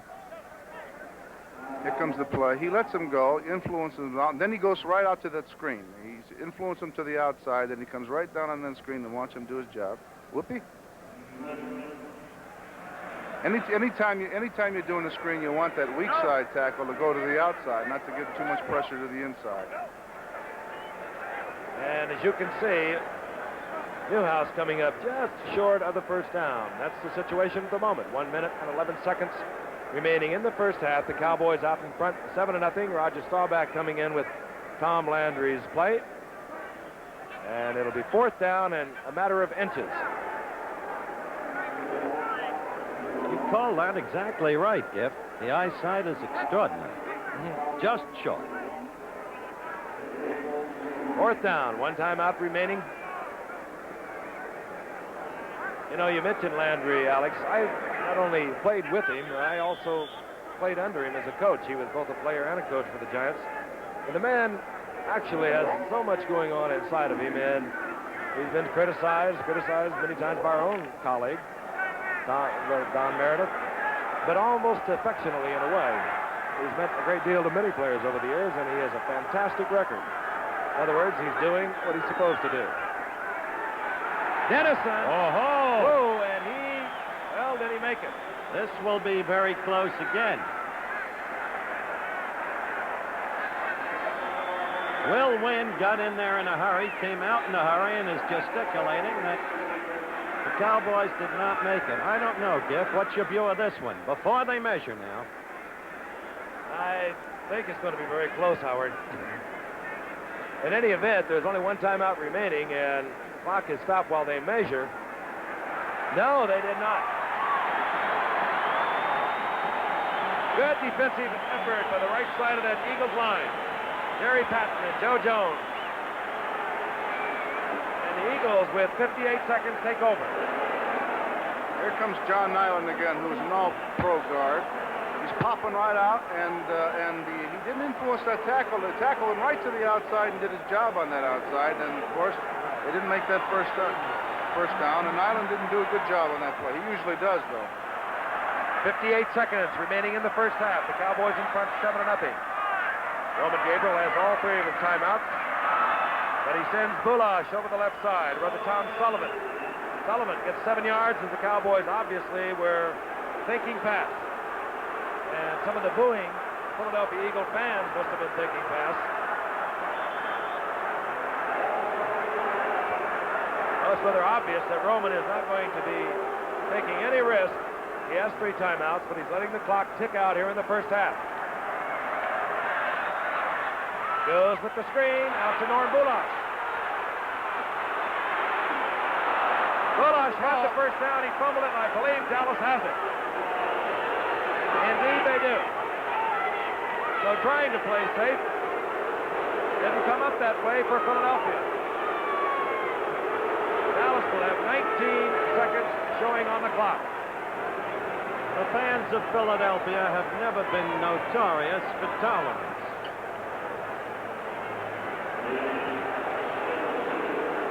Ball is at the 47-yard line of the Eagles.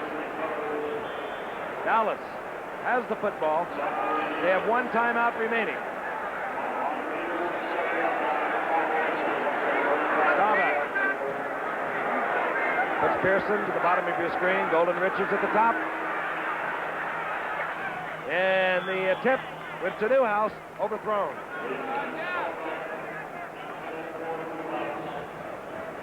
Cowboys got the only points in this game on a 90-yard drive that began on their own 10-yard line. Climaxed by Doug Dennison coming in from 4 yards out. Almost exclusively on the ground. 2 pass completions during that drive.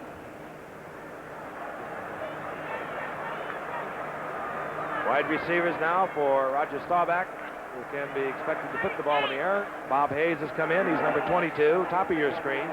And Drew Pearson, number 88, bottom of your screen.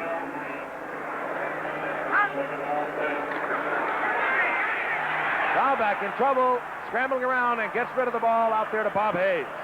Hayes has the first down. 6 seconds now showing remaining in the first half. And the moving of the goalpost to the back of the end zone has become quite a factor in pro football. Be quite a kick for Mac Percival, I'll tell you. And he trots onto the field. The attempt will be from, well, it'll be an attempt of about 47 yards. Probably closer to 50, Giff. Of course, the regular Dallas kicker is out for the year, Tony Fritsch, and they acquired, the Cowboys did, acquired Percival from the Bears recently to compensate for the loss of their regular kicker.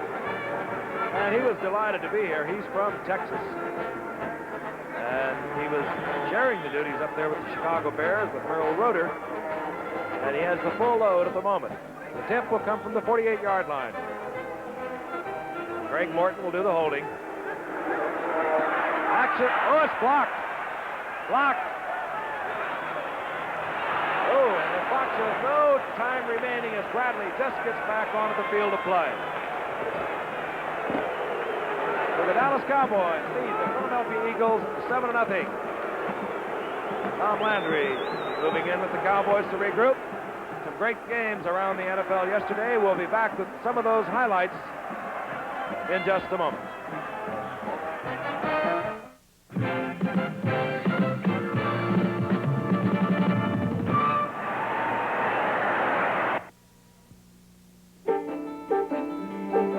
The spirit of United Airlines Friendship Service. It comes from making things a little easier for someone else. We like to think it's catching. Spread a little friendship, let it show, watch it grow. Feel it catching on now, everywhere you go. Come along, sing a song, people, now's the time. Reach out in friendship, round your land and mine. Feel it catching on now. We believe when you show a little extra friendship, sooner or later, it'll come right back at you. The friendly skies of your land, United Airlines. Richard Boone stars in The Great Niagara, the Tuesday movie, tomorrow.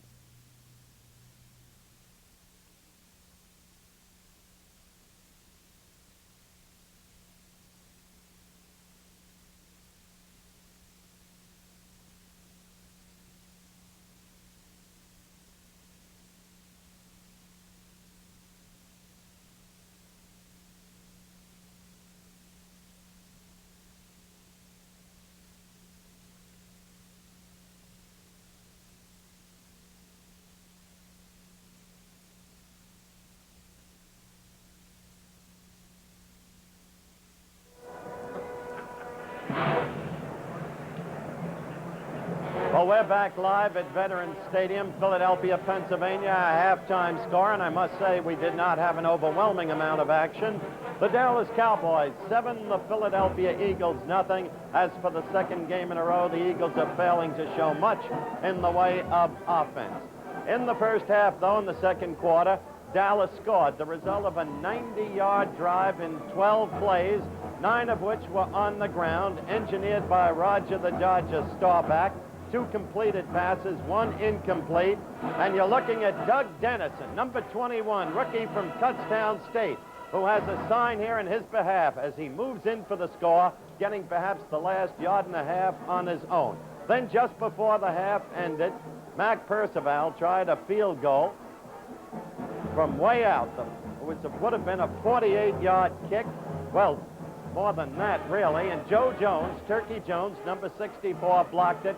So our score, Dallas 7 and Philadelphia nothing. Now, our weekly halftime feature, of course. The highlights of the games that took place yesterday. The most exciting plays, some of the most important games. Halftime highlights are brought to you by White Owl. That's who. Here we go with the highlights. Number 22 of the Miami Dolphins in slow motion, as you see him, is Mercury Morris. Missed the game a week ago when the Patriots upset the Super Bowl champion Miami Dolphins. But now in Rich Stadium, Buffalo, ready to go against the Buffalo Bills, who upset the Oakland Raiders last Monday night, 21-20. Buffalo takes an early 3-0 lead over the Dolphins, but in game action now, Bob Greasy, with the Dolphins trailing 3-0, throws a 1-yard touchdown pass to Jim Mandich, the tight end, number 88. The Dolphins lead 7-3. Moving on to third quarter action, it's Miami 14, Buffalo 3, but the Juice has a word for it and a run for it. Up the middle, 22 yards, fumble into the end zone, recovery by Ahmad Rashad, and Buffalo is back in the game at 14-9. The conversion missed. 3 minutes and 12 seconds gone in the fourth quarter. It's still 14-9. Watch Zonka, 39 block. Watch the accompanying block. And watch Mercury Morris, number 22, through the hole, cutting back, eluding tackling, moving straight ahead, 17 yards.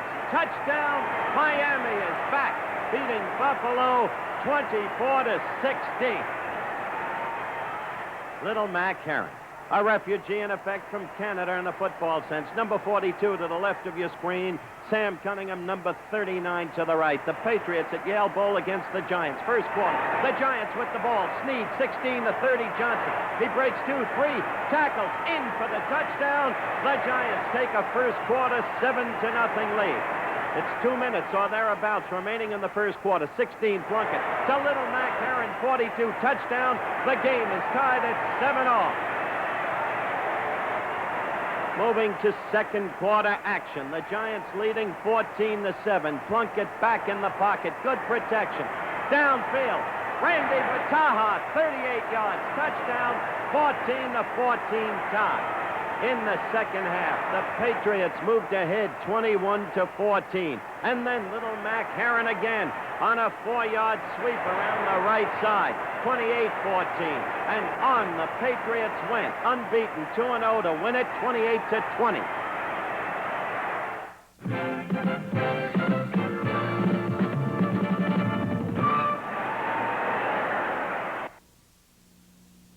Who makes cigars mild as a breeze? Who? White Owl, that's who. Great taste in tobaccos from 5 different countries at 2 for a quarter.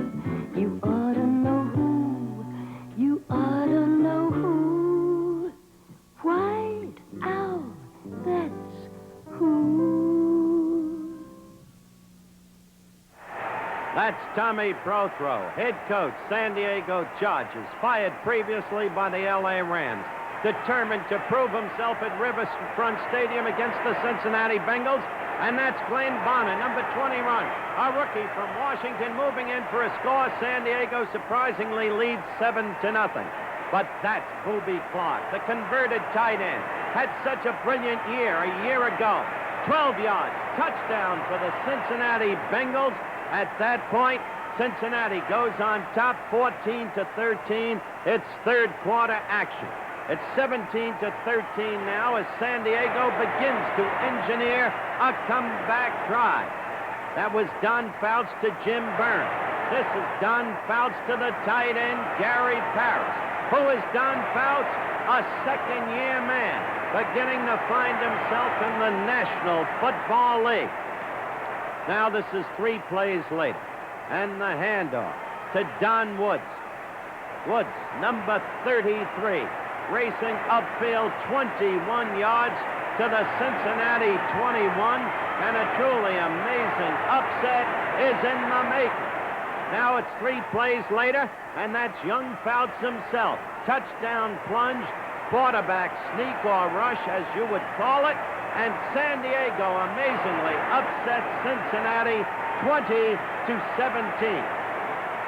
Recognized head coach Don Coryell working miracles with the St. Louis Cardinals. Let's look at game action. The Redskins leading 3-0. Kilmer hit, fumbles. Ron Yankowski picks up the football. He will run unmolestedly downfield for a touchdown as the Cardinals assume a 7-3 lead over the Redskins, the very score by which they upset the Eagles a week ago. All right, it's 7-3. The pitch out to Terry Metcalf. Watch this young man accelerate. Now watch him high step. Nobody's going to touch this speedster. St. Louis goes ahead 14-3, winds up with another upset victory, 17-10.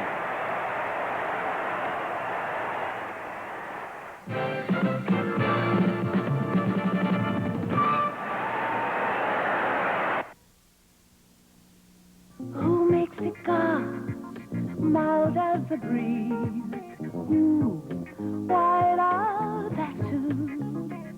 Great taste in tobaccos from 5 different countries. 2 for a quarter. You ought to know. You ought to know. White out that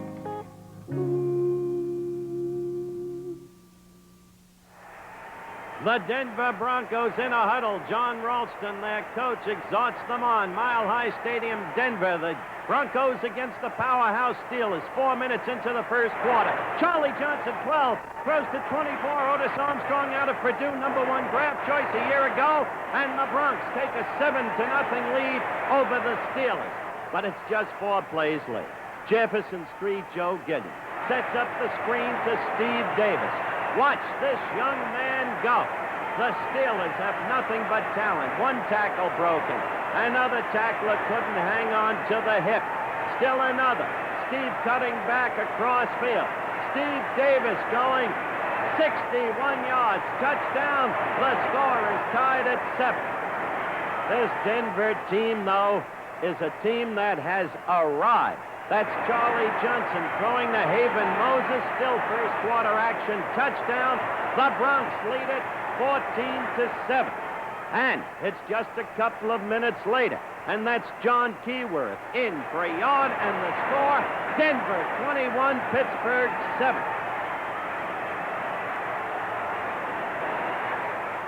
Now, Charlie Johnson. This is the 3rd play in the 3rd quarter. Mean Joe Green comes in and hits it. Denver leading at the time 21-14. Charlie Johnson is put out of the game. What a ball game this was. 3:06 remaining in the 3rd quarter. The score tied at 21. Steve Ramsey now in at quarterback. Hits the tight end, Riley Odoms, who came on so strongly a year ago. Denver reassumes the lead at 28-21. But it doesn't take Jefferson Street Joe very long. He hits the rookie wide receiver who created such a commotion in the preseason play, John Stallworth. Good for 48 yards. And just 5 plays later, 35. Steve Davis again. Touchdown. That knotted the score at 28-28. Then the Pittsburgh Steelers moved ahead 35-28. We're midway in the fourth quarter. Ramsey back to throw.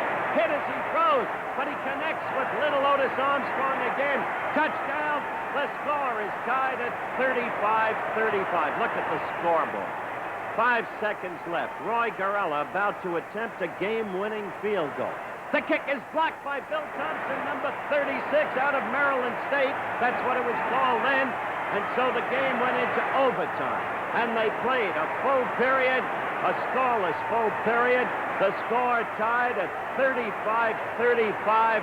A disappointment for Chuck Noll of the Steelers. Halftime highlights have been brought to you by Mild as a Breeze White Owl. That's who. And you see the score at halftime, 7-0, Dallas over Philadelphia. We're live at Veterans Stadium in South Philadelphia, Pennsylvania. And you see more of the signs that populate the stands all the way around the entire arena. And with us again at halftime is our new colleague, number 71 of the Detroit Lions, Alex Garris. And I must say, Alex, you should be happy with this jacket. It's closer to a fit. No, it's not. It's even worse than it was last week. This is Roone Arledge's coat. It's a size 44 with 3-inch sleeves, for crying out loud. I didn't know the man was deformed. Arledge looks heavier to me than you do. I'm enjoying this. This is quite a show, you know, and this is my second time. And it's really a freak circus. I think this is terrific. The way you incite this whole crowd is amazing. Look at that. Send me to the World Football League, which is where we brought you from. How do you like that? Listen, Alex, getting back to the game. The perplexing thing, the continued absence of offense on the part of the Philadelphia Eagles. The failure virtually ever to throw to 86, Charlie Young, the superb tight end. How do you account for it? Well, I was going to say that. They haven't thrown to Charlie Young all night, and what I thought they were going to do, or what Roman usually does, is he plays a controlled offensive pass game. He throws an 8-yarder, a 9-yarder, he gets down the field. He doesn't throw a lot of bombs. Tonight he's come out and he's thrown Carmichael 6 or 7 times way down the field. It's not the Roman Gabriel that I thought I'd seen it this evening. On the other hand, Staubach came out, and with the second down and a few yards to go, he threw the ball too in the first quarter. So consequently, I think both quarterbacks wasn't doing what I thought they'd do. So consequently, you got a 7-0 score. Staubach's efficiency materially improved when they started running the ball. Howard, they started running the ball, then they set up the pass. Okay, now look at that. World heavyweight. I don't want to fight you, Alex. Verbally? Yes, I'll match you in vocal truculence. Vocal what? Truculence. It's, it's so amazing. Hey, look at Roman there on the monitor. He can't be happy with himself. No, he doesn't have a good... You know, they only had 2 first downs the whole first half, and that's not like Roman Gabriel, and I'm sure he's very upset about the whole thing. 3 for 9 is not a good night for Gabriel. Well, what do you think they're going to do this half? Well, there's no question that they're going to have to go back to what they do best, and that's to throw the short passes. They're definitely a passing game. They like to pass the ball, but they like to keep it short, and I think they're going to have to do that. Charlie Young's got to catch some passes tonight, or else they're not going to be able to put any score on them. They're going to have to get the ball first, and they're going to have to stop Dallas to do that. Dallas, as I recollect it, will be receiving at the start of this half, Philadelphia kicking off. Under any circumstances, we're close to the kickoff. Let's return it to the Giffer. Thank you, Coach, and thank you, Alex. And ABC's NFL Monday Night Football, the Dallas Cowboys versus the Philadelphia Eagles, is being brought to you by Sears Tire and Auto Centers, home of the Die-Hard battery and the Sears steel-belted radial tire, and by Lincoln Mercury, who invites you to see all their new 75s, including the new Precision Size Monarch, Friday, September the 27th, the Day of the Cat. The second half about ready to get underway. The Dallas Cowboys leading the Eagles 7-0.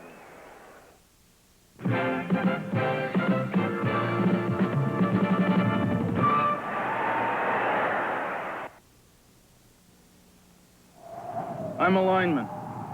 I depend on my car to get to work. Sometimes the weather is 20, 25 below. I never use anything but Prestone 2 winter-summer protection. Only Prestone 2 has a patented silicone silicate formula, the Prestone inhibitor system. Shields and preserves metal against rust and corrosion.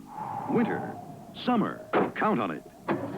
If you can't trust Prestone, who can you trust? It does the job for me. That's My Mama, Wednesday night at 8, 7 Central, here on ABC.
A jam-packed Veterans Stadium in Philadelphia, over 65,000 fans on hand, as Tom Dempsey gets set to kick off the second half. The first half, the Cowboys dominated play, and certainly in first downs, but they lead by only 7-0. Dempsey kicks deep. It'll be taken by Dennis Morgan, a rookie from Western Illinois. And Morgan is hit at the 12-yard line and gets out to the 24-yard line. 23-yard return. Offensively for the Dallas Cowboys, we'll anticipate, of course, Roger Staubach being in there. Quarterback is setbacks number 32, Walt Garrison, and 44, Robert Newhouse. If you came in late, we'll tell you that Calvin Hill, the all-pro fullback for the Cowboys, apparently re-injured a toe that he hurt last week against Atlanta. He will not be back in action. The wide receivers are 88, Drew Pearson, and Golden Richardson's 83. Right now, they go with the two tight ends. Billy Joe Dupree, 89, Fugit, 84. Newhouse. And Newhouse goes down as Bill Berge reads the play beautifully, coming across, and the safety man, Randy Logan, came up quickly from his position. There's no question about Berge taking the key on this particular play. The guard moved to his right, and so did Berge. Now watch Berge come right through. There he goes. He sees the play of the guard. He comes right out, knifes right through, does a good job. And then there's a back that comes up and moves up really quick on this play too. Logan was there, and Steve Zabel, the linebacker, was also there. A loss of 4 yards, all the way back to the 20-yard line. John Nyland checks the snap number with Roger Staubach. That's the left guard for the Cowboys. Pearson motioning towards you. The play fake by Staubach. He goes with the screen over to his tight end. They go to three, and that was spread beautifully. Bill Wynn, number 71, spread that screen to Dupree to perfection. Well, we've only had a couple of plays from scrimmage, Alex, but Mike McCormick must have done something in that dressing room because the Eagles have come out all charged up. Well, I certainly think there's a psychological lift, too, when they blocked that field goal that could have been very easily 10-0, and they're still in the ball game now at 7-0. Another loss of 5. It'll be 3rd down and 19. And this is when the Eagles will really be turning it on. Staubach puts Pearson out to the left. He's picked up there by Joe Lavender. His other wide receiver, Pearson, goes out to the right to be picked up by John Outlaw. The Eagles in their prevent defense. 4 linebackers and 3 front men. Staubach, nevertheless, under pressure. Eludes Berge, then he goes down at the 24, chased there by Jerry Patton. Far short of the first down, and the Cowboys will have to turn it over to what appears to be a fired-up Eagle team. Calvin Hill looking on from the sideline. Hurt his big toe, re-injured his big toe in the first quarter. He will not be back into action. Marv Bateman comes in for Dallas. The single safety for Philadelphia, Bill Bradley, and he can be dangerous. Led the league in punt returns in 1971. Flag takes fly. As Bradley calls for the fair catch at his own 40. 36-yard punt. Again, a flag is down. I think there's an illegal procedure against Dallas on that particular play. I think that's what they're calling right now. I think you're right. Mr. Bateman will... Well, they're going to accept it. They're going to decline the penalty and take the football. All right. So Philadelphia will take over 1st and 10. They'll move from their own 40-yard line. Newhouse apparently has injured something else now. He's getting taped up on it's the left leg he's getting taped up, shaking his head saying, man, I got to get back in there. Would you have declined that penalty, Alex? Answer it later. We're back to the action. All right, Roman Gabriel back at quarterback. Number 5 had his problems in the first half. His setbacks are 25. Sullivan, Bulash, 36. This is Sullivan. And he runs right into the arms of big Bob Lilly. He maybe gets a yard. Wide receivers for Philadelphia, Don Zimmerman, number 80, Carmichael, 17, their tight end, Charlie Young. There's one thing really you don't do against Bob Lilly, and that's not to block him. Nobody blocks Bob Lilly. He moves laterally as good as anyone does. I think there's an effort to block him, but he's moving right down the line. It's against Wayne Key, and he just knocks him right down. Knocks the ball carrier right down. Lilly's great laterally. 2nd down and 9. There's a dog right there. That was a dog. Cornell Green on the safety blitz. Cornell Green, the 13-year veteran. And we were talking about experience, Alex and Howard, earlier in the game. Interesting to me that Dallas, in their secondary of Waters, Green, Harris, and Renfro, and their linebackers, they have 56 years of experience. In contrast to the Eagles secondary, the same 7 players who have 26 years of experience. Now they put Too Tall Jones in the defense to rush the passer. Let's see what kind of a job he does on this one. And Harvey Martin is in there. Too Tall Jones is 72. He's will be at the top of your screen. Jones is, Martin is 79. The screen pass goes to Bulash. And Cliff Harris nails Bulash after a gain of 3. And I mean, he nailed it. I still would not have declined that penalty and taken the football, Alex, to get back to my earlier question leading up to that whole sequence of downs. And Gabe is obviously upset with himself and I guess with the boos of the fans. Well, he still had the ball in pretty good position on the 40. A lot of things could have happened had they kicked the ball over again. I think it did. I think I would have declined that penalty and taken it on the 40. In any event, we see Merritt Kersey, the rookie from Westchester State, doing the punting for Philadelphia.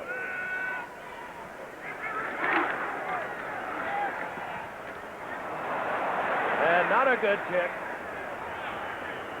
And is marked out of bounds at the 34-yard line. Dallas will take over. 10:25 remaining in the 3rd quarter. Dallas out in front of the Eagles, 7-0. We'll be back in Philadelphia after this. Morocco. Blistering hot desert. Twisting, turning roads. If a set of tires could survive this kind of punishment, you'd figure that'd be proof enough. But it wasn't. We took the same set of Sears steel-belted radios that ran Morocco and put them on American roads to see what they had left.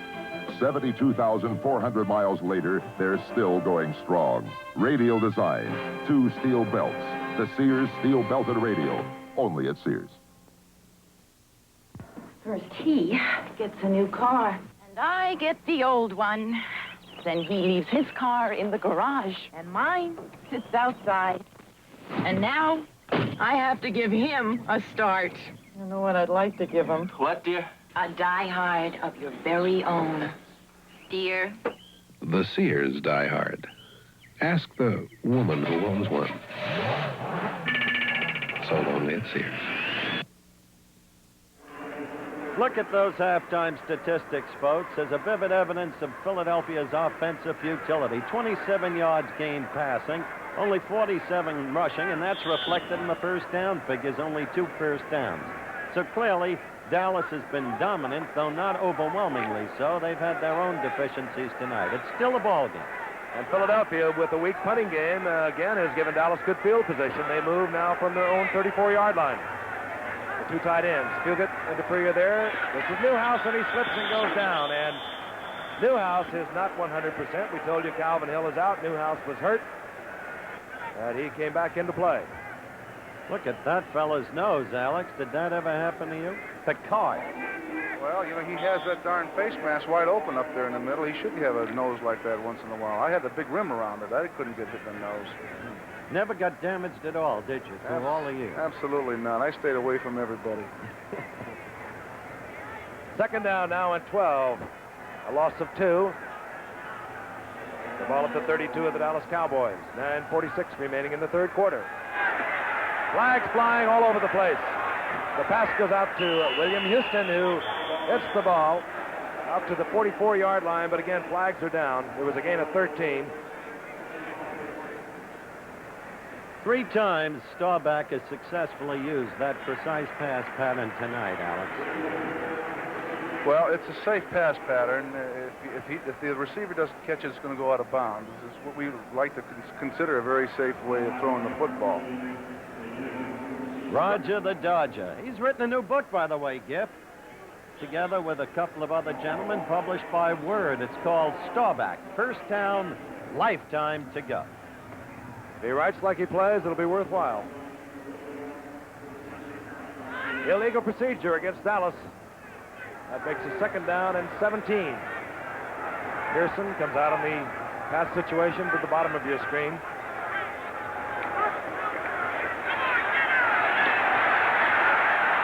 Roger getting it off to Drew Pearson, but he can't hold on to it.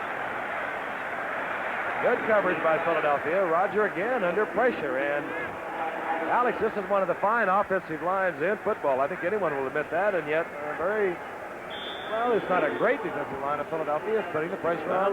They're playing stubbornly, and that was a dangerous ball to throw because 56, Dean Halverson, a former Ram who surprised the Eagles with his play this year. There's the inscrutable one. Not so inscrutable that time. Little show of anger. Halverson almost picked it off, and he'd have had clear sailing. Third down and 17. I've noticed Staubach doesn't want to run the ball this year, Howard.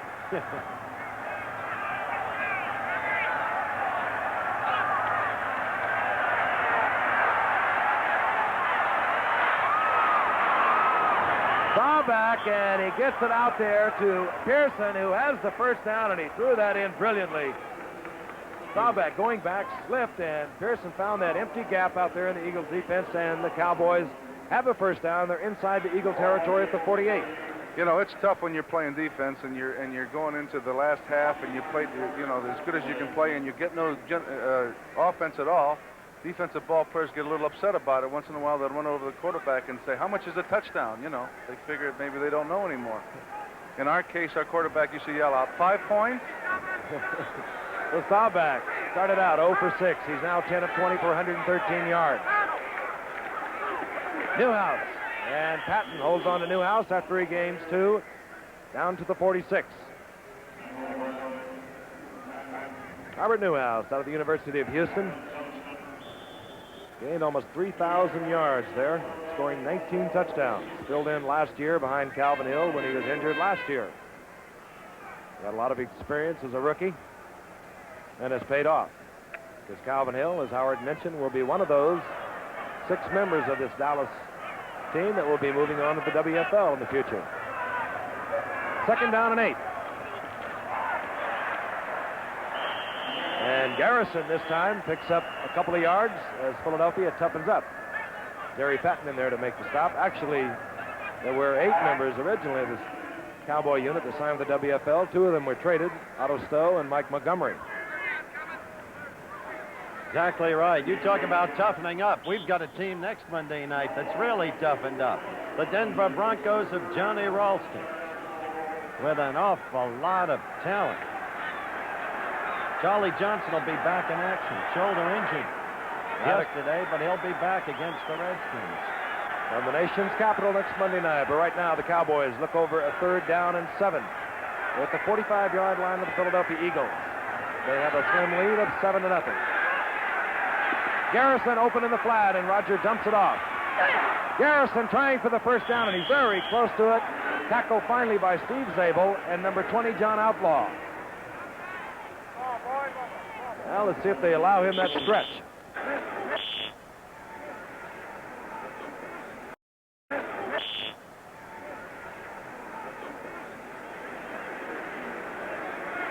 Garrison, who, well, he never gives up. He's not going to be the big play for you. He's not going to be the big play man for you, but he just stays in there all the time, and it never seems to fail. And this time he battles for the first down. This program is being brought to you as a special exclusive of ABC Sports. Right now, let's pause 5 seconds to allow our local stations to identify themselves. Well, there, ladies and gentlemen, is Too Tall Jones. 12 foot 8, 8,621 pounds, and breathes fire. What did they say last week? He had 3 sacks, he blocked 2 passes, and he had 5 scares. Incredible game as a rookie in his first game against Atlanta. Dallas first and 10. They're on the 39-yard line of Philadelphia. Dominating in possession, if not the scoreboard. However, they lead 7-0. Newhouse nailed right at the line of scrimmage. Zabel and Patton is playing a fine football game. Jerry Patton, the defensive right tackle. He is. He's been in a lot of plays tonight. This is a critical series, I think, for the Eagles. They must hold to stay in this ball game, Alex. Dallas has been chewing up the clock the whole quarter. We have about 6 minutes and 10 seconds left to go in the third quarter. And, you know, so far, Dallas has not been scored on. They were scoreless. No one's been scoring on them last week. And, of course, this week, Atlanta didn't do it. Maybe the Eagles won't be able to do it. Second down, a little more than a yard for Dallas. Roger with the screen. He goes out to Drew Pearson. Neely, the big tackle, is out in front, as was Nyland. Pearson coughs up the football, but it goes out of bounds. A gain of 8. It's going to be 3rd down and 2.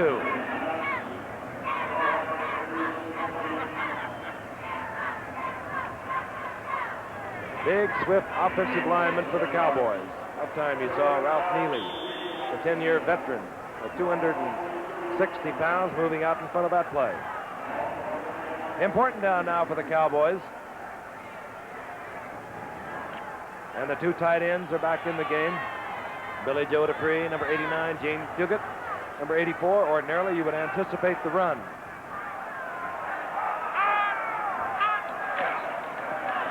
And getting the call is Garrison, and Garrison is close to another first down. Did you see that face of Picard's a moment ago, Alex?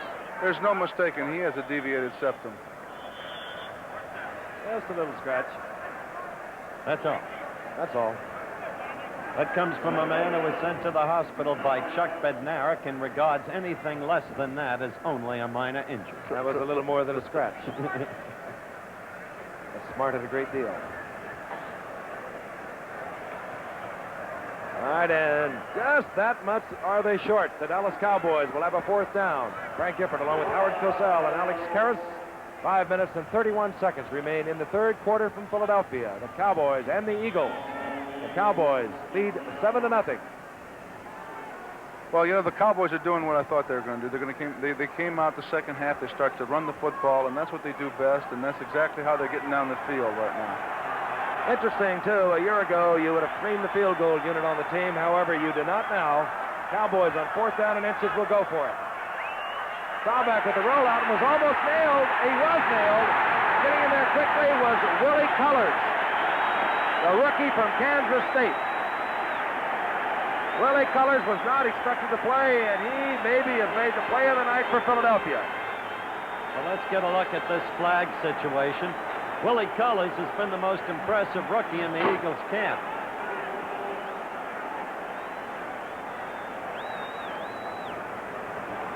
And let's see what the call is.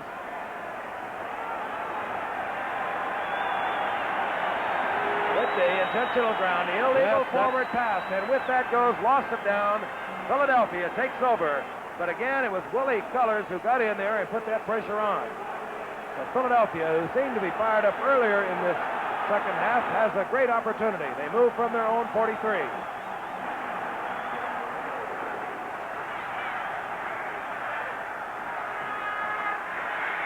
Gabriel going to Zimmerman. Picked off. Charlie Waters picks it off.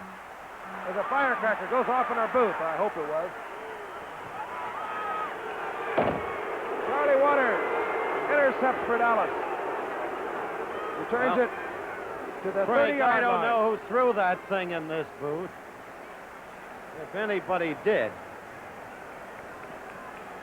But it is not an evidence of civilized procedure. You all right, Alex? Well, let me get my head out of the wall right here, and I'll be okay. Wow. I just leaped 14 feet in the air. I know you did. So did Frank. So did I. 1st and 10 for Dallas. They're at the 24-yard line. Charlie Waters with the key interception, and Philadelphia unable to get any kind of offensive moving. Newhouse gets a couple of yards down to the 21. That was Gabe's most dismal moment. He lobbed that pass. You know that, Alex? He's not throwing the ball with authority tonight.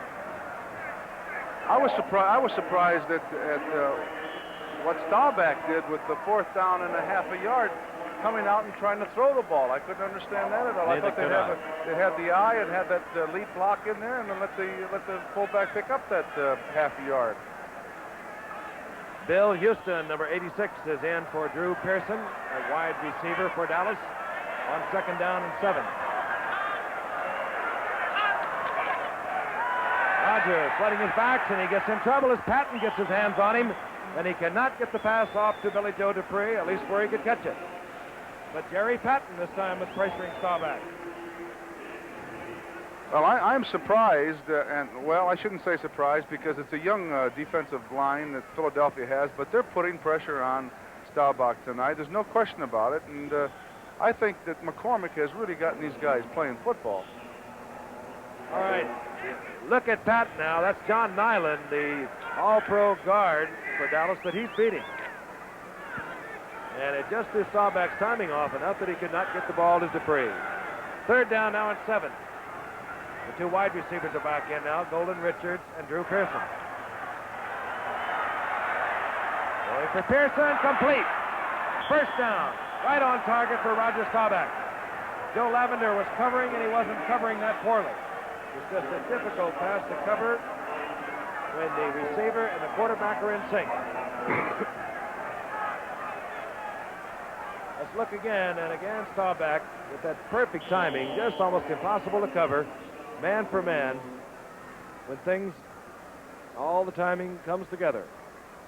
Pearson now, 6 receptions, 87 yards. After the first week, he was tied for the lead. He caught 5 against Atlanta. He should be well up there again after this week, or after tonight. On the 10-yard line, here comes Newhouse. Newhouse pulling his little way down to the 7-yard line.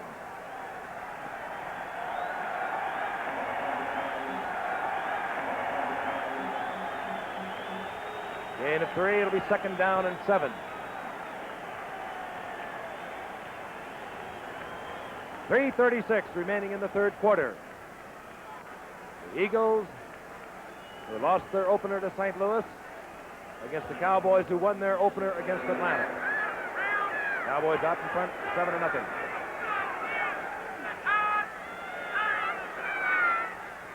Newhouse again, goodbye, but a flag flies. Oh, and did he blow through there? But again, a flag is down. And the Eagles seem to be indicating that it's going to go against Dallas. No, offside. Philadelphia holding against Dallas, offsetting. And Jerry Patton seems to be shaken up. Number 77. He's had a fine football game thus far for the Eagles, and he'll get some relief as Mitch Sutton comes in, number 79. Mike McCormick is apparently limbering up Johnny Reeves, the youngster from the University of Florida. And yet, he knows that Gabriel is his key guy for the year. It's a difficult time for McCormick. On 2nd down and 7. Cowboys come right back with the same play. They scored on, but was called back. This time they get about 3 yards out of it. They're inside the 5. They'll probably mark it at about the 3.5. Bill Dunston was there to make the stop with Philadelphia with a lot of help from his friends.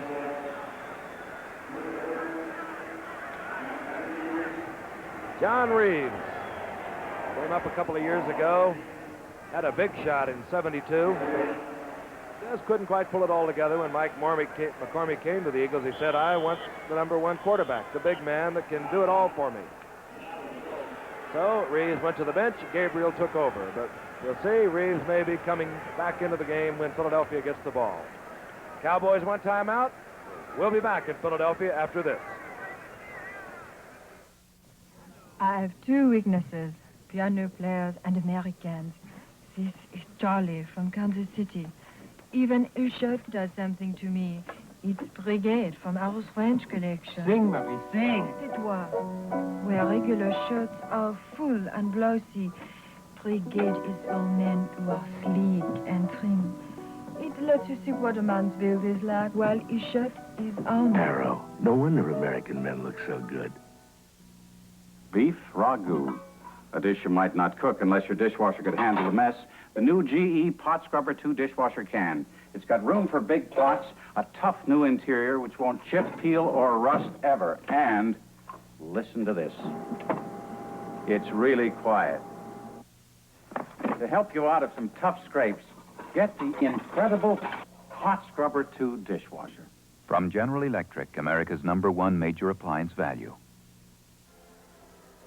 Staubach has just talked to head coach Tom Landry. Coming back out on the field, the Cowboys have a 3rd down and a 3. They could possibly make a 1st down at the 1-foot mark.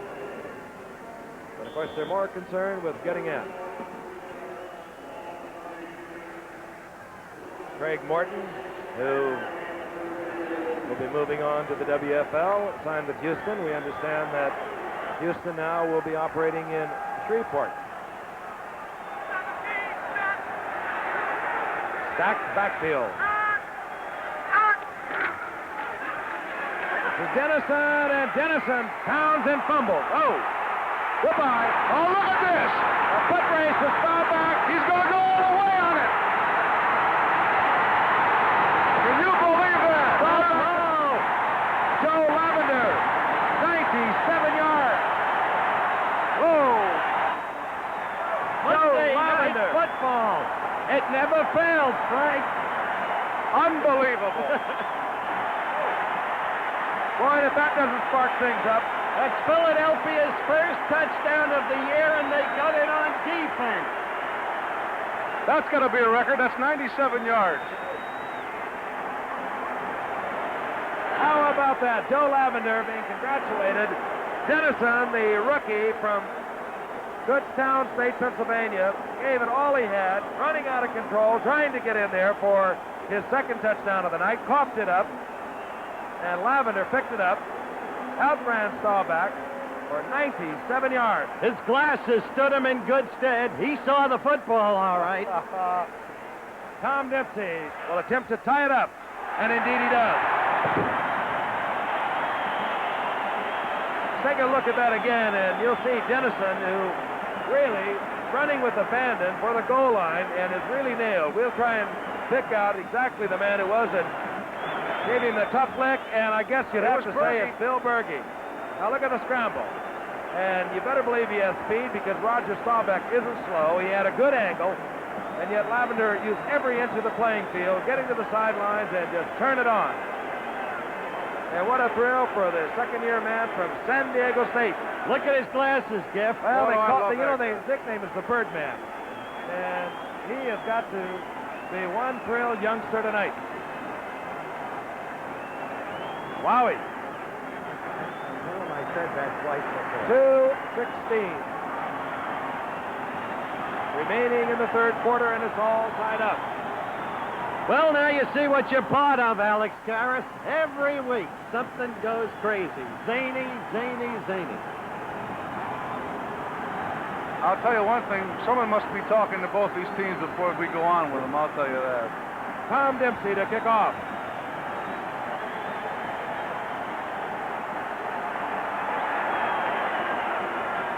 This will be...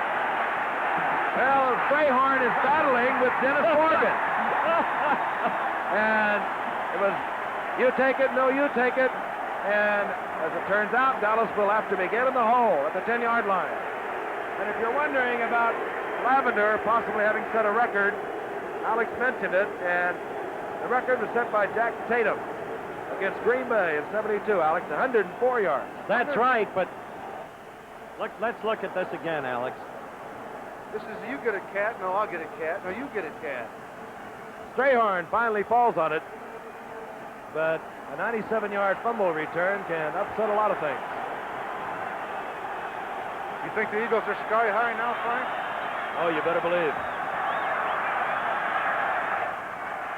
Staubach, and he hands off to Walt Garrison, and Garrison pulls Eagle tacklers with him over the 15 to the 17. As Dallas is now determined to attack, and make up for it. Let's have another look at that play that resulted in the Philadelphia touchdown. Here we go again. Well, he's got all the blockers out in front of him. Dennison does a good job. He cuts in. He's fighting for everything he got. Berge really unloads on him. Yep, that's what did it. And there it goes. Good hands by Lavender on that play. Second down and 3. Dallas trying to pull it back together again. They hand off to Garrison, and Garrison will lose a couple. Bill Johnston, number 61, moving across to make the stop. Landry. Giff mentioned that now official record of 104 yards on a fumble return by Tatum. If you remember that play, Giff, the officials made a mistake, but it was allowed to go through, and it's a new official record.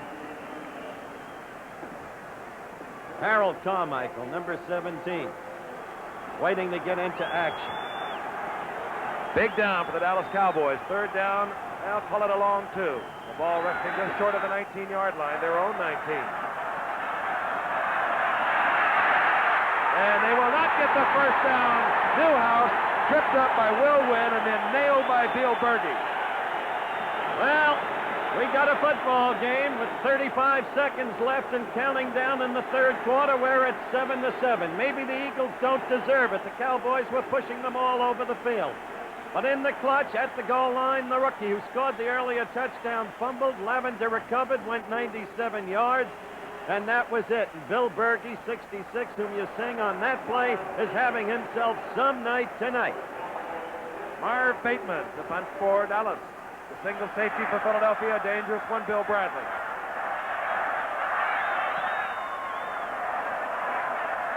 Bateman nails it. Bradley at his own 45. Whoa, and boy, does he go down.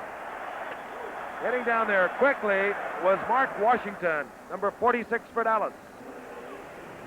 7-7, and that is the end of the third quarter. We'll be back in Philadelphia right after this. Around here, it's always bumper to bumper. I got to concentrate full time on my driving, so I use the racing version of the STP double oil filter. With a filter and a filter, I know I don't have to worry about the protection my engine's getting. Of course, I don't know what kind of traffic you drive in, but when I go to work, man, it's always rush hour. Get filter-in-a-filter protection for your car. The STP double oil filter. Georgie, you are about to see the investment idea of the century. Al. The electric fork. Oh, Al. I can get you in on the ground floor. Al, I've got my money invested in something else. More and more people are discovering savings accounts at Savings and Loans. The return is substantial, and your money is insured up to $20,000 by an agency of the federal government. Al, is this the same guy who invented the folding waterbed? That's not funny, Georgie. I almost drowned. Your Savings and Loan wants you to know how money works.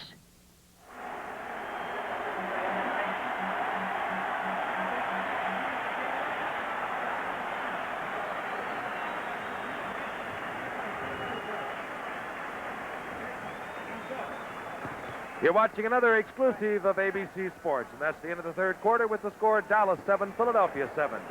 We'll return after this word from our local station.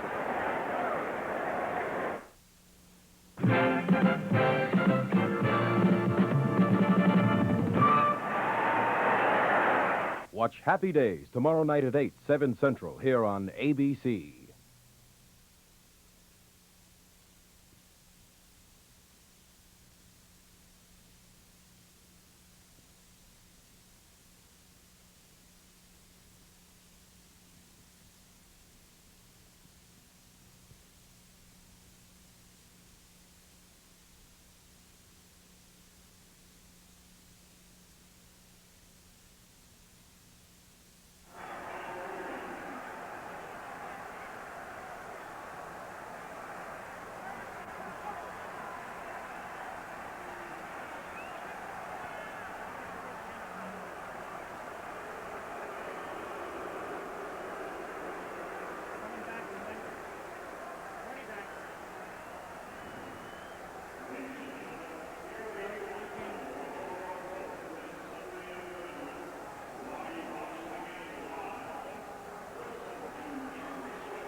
Back at Veterans Stadium in Philadelphia, a few moments ago, you saw Dallas punt to Philadelphia. A fair catch was called for by Bill Bradley. However, as the third quarter ended, Dallas was detected with ineligible receivers downfield, so they will punt again. Marv Bateman will punt to Bill Bradley. Bradley standing just at midfield with a fine opportunity to put Philadelphia in good field position. And even better than he anticipated, as it goes off the foot of Marv Bateman. And it will be marked at the 38-yard line. The game tied at 7 apiece. And Mike McCormick now forgets all about John Reeves, the youngster from Florida. He plays it safe, Alex. He goes back with the veteran Gabriel, as bad a night as Roman has been having. Well, he's got to go with the experience now, and Gabriel can get him in. All right, the two setbacks are Sullivan, 25, and Poe James, known as number 27. He has replaced Boulash. This is Sullivan. Turning the corner, gets the first down. He gets down to the 25, inside the 25, before he's dragged down by his jersey by Leroy Jordan. The best ground gain all night by the Philadelphia Eagles. As we look at it again, and in the third quarter, Philadelphia had the ball for 2 minutes and 5 seconds. Only 4 plays. Look at Sullivan moving ahead. Jerry Sizemore, the #1 draft choice of a year ago, got in a good block there, number 76. They had the ball 4 plays in the third quarter, and they tied the score. First and 10 at the 25-yard line of Dallas. Sullivan gets the call again, and this time he coughs it up, and have they ruled it dead? Yes, they have. Oh, and how about Carmichael taking it out of the hands of Cornell Green? All for nothing, of course, because the ball had been ruled dead where Sullivan made contact with the ground. 8-yard pickup. 21 quick yards by Sullivan in the last 2 plays. Watch this now. Carmichael will come back. He thinks that Cornell Green maybe had recovered. Second down. Call it a long 2. The ball at the 17 or the 18. Sullivan again, or rather Poe James this time, trying the middle, running into Bob Lilly, Jordan, and Jethro Pugh. We're going to show you Joe Lavender now, the guy who just went 97 yards. There he is. There's his glasses. Look at his eyes popping out there. I've never seen a guy play with glasses on before.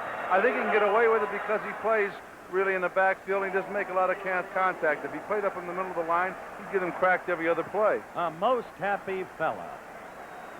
97 yards. He went with the Cowboys fumble to tie it up just a few moments ago. Third down, an important situation for Philadelphia at the moment. They tried to run on this situation on 3 different occasions. They try again, they fail again. 3 times now, Philadelphia has been turned back on the third and a long 2 situation trying to run it. Dallas tough against the run. Now it's going to be 4th down. And Tom Dempsey comes out onto the field. A big moment for Tom Dempsey, who kicked one from 44 yards last week. There's no question that these teams hate each other. Now watch Charlie Smith get a nice little pop for number 85. Watch him give a little pop. Left of your screen. Watch it now. Wacko! Let's get it one more time. I love this. This is football, folks. Wacko. 39 yards out, Tom Dempsey, or rather 34 yards out. Dempsey will attempt to untie this football game. And Dempsey knew before anyone that he had made it. Philadelphia moves out in front of Dallas 10-7. Tom Dempsey, the holder of the NFL record for the longest field goal at 63 yards, is over to be congratulated by head coach Mike McCormick. It's incredible. The Eagles are ahead with no offense at all. Look at Dempsey there after the kick. They were -3 yards for the third quarter. We'll be back right after this. Over the past 3 years, we've put models of Continental up against the other luxury car in televised tests of riding comfort and driving ease.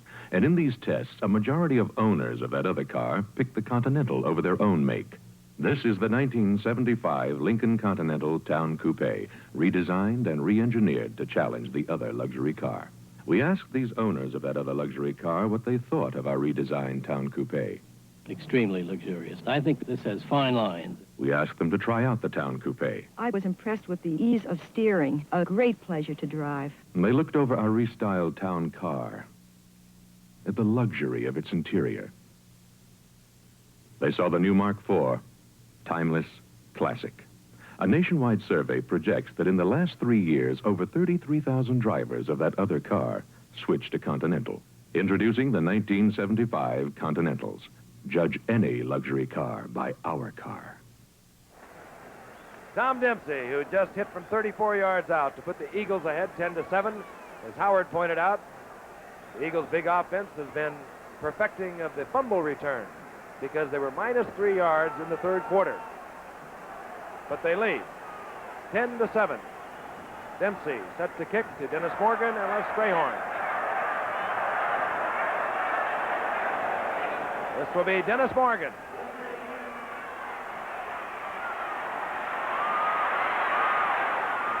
And it was Dempsey that made the stop.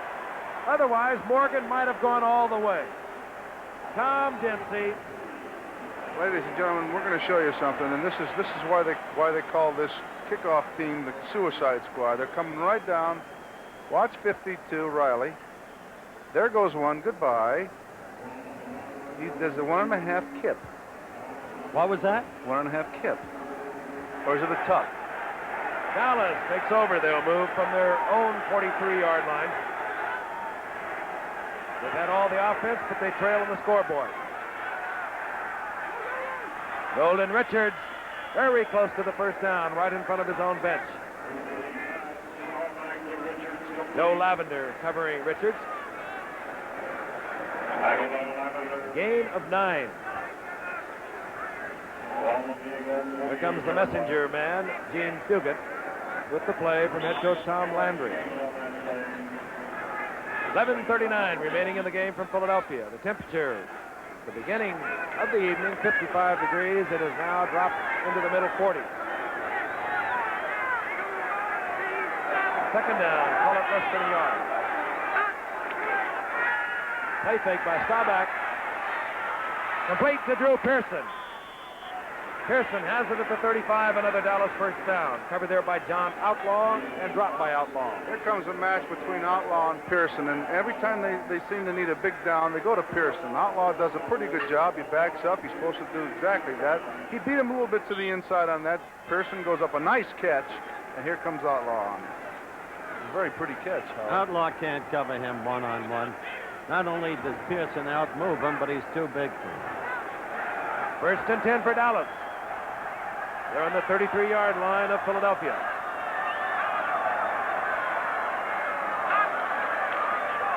Newhouse getting a real fine block from Garrison. The lead back through, and Newhouse has another Dallas first down.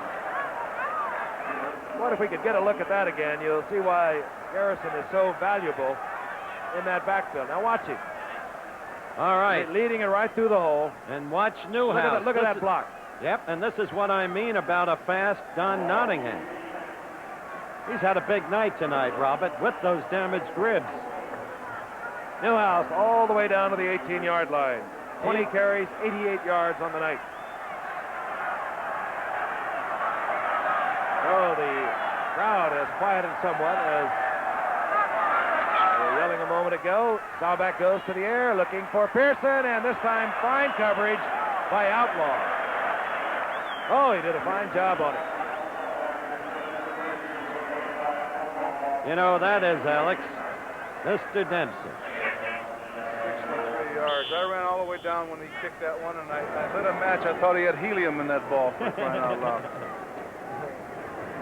You know, we kind of overlooked what a super play he made in stopping Dennis Morgan on that kickoff. Dennis Morgan could have gone for a touchdown, and Tom Dempsey moved over there and made the stop. Second down and 10. Ball at the 18.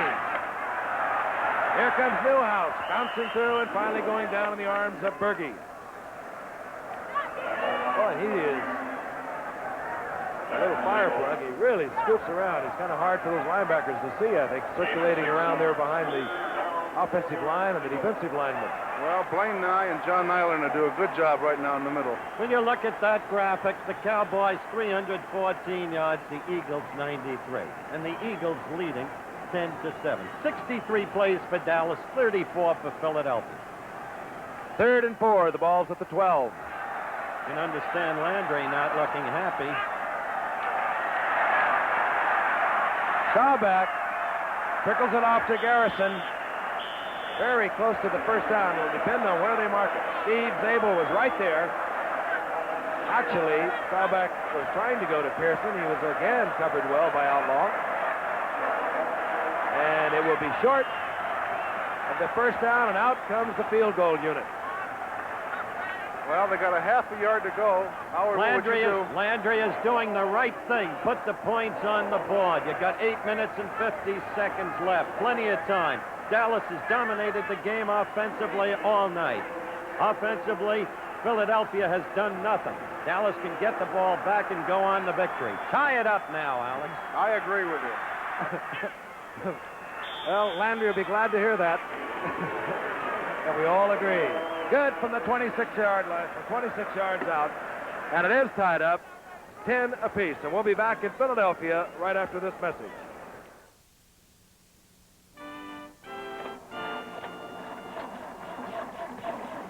Come on, baby, and don't quit on us. I knew we shouldn't have bought this boat. Hey, he won it! You did it! You didn't do it. Oh, maybe it's flooded. Flooded? Yeah, well, if you think you can do any better, play. Go on. Yeah, I guess. Go on. At it. Let's see. I'm gonna grab this wire. It's running. Hey, come on. Hand me a wrench.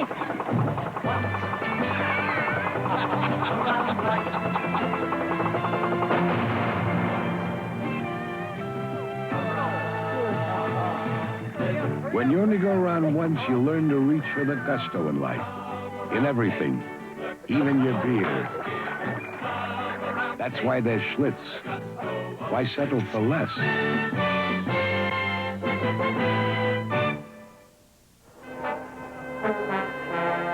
8 minutes and 34 seconds remaining in the game for Philadelphia. It's tied at 10 apiece. Keep in mind, if it remains tied, we'll go into a sudden death period. Mac Percival set to kick off for Dallas. He'll be kicking to Bo James, 27, 33, Randy Jackson.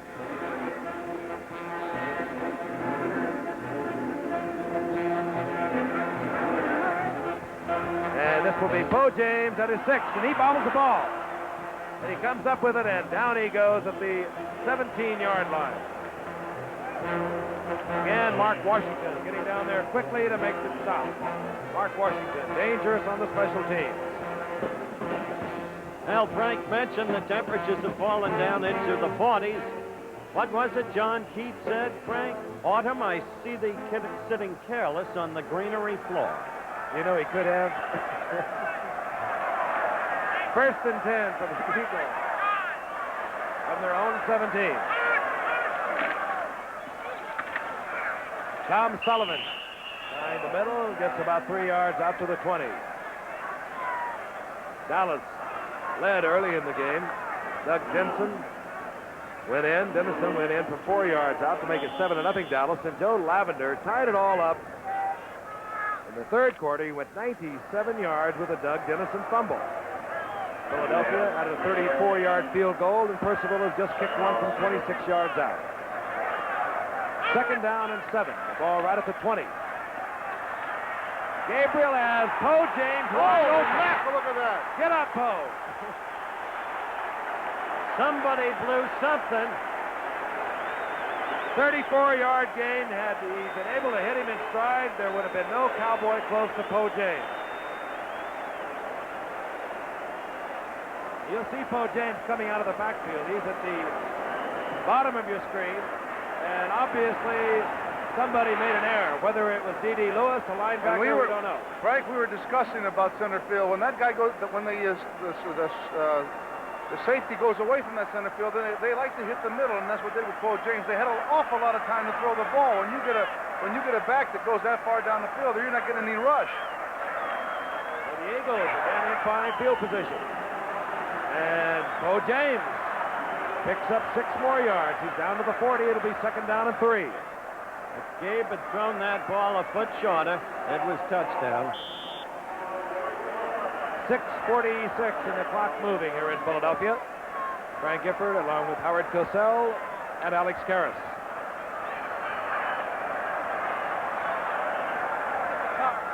Zimmerman wide to the right for Gabriel. As we've seen, working under Guy Morris as center. With Tom Sullivan off the right side, he'll be short of the first down. He'll get 2 yards down to the 38. Hit there by Cornell Green. They're about 2 short here, Giff. What do? Go on the ground for it or put it in the air? With the success they've had in this situation, you almost have to go up in the air. You know, I think they tried it over and over, Alex, and have had no success at all. You know, also, I think they must really be jamming up Young. That linebacker must be doing a good job. He hasn't even been getting out of the line of scrimmage, Howard. Hasn't been in the game. They have converted 1 time in 10 attempts on 3rd down. And this is a critical one. Gabriel missed the handoff. And it's his best 3rd down play of the night. It was I have seen it all. A busted play. Roman, who runs 1 foot every 10 seconds, goes up the middle. First down. Clock ticking away. Tied up at 10 apiece. There's the missed handoff. He couldn't get it to him. Either that or he didn't want it. 1st and 10 for Philadelphia. They're at the 32-yard line now of Dallas.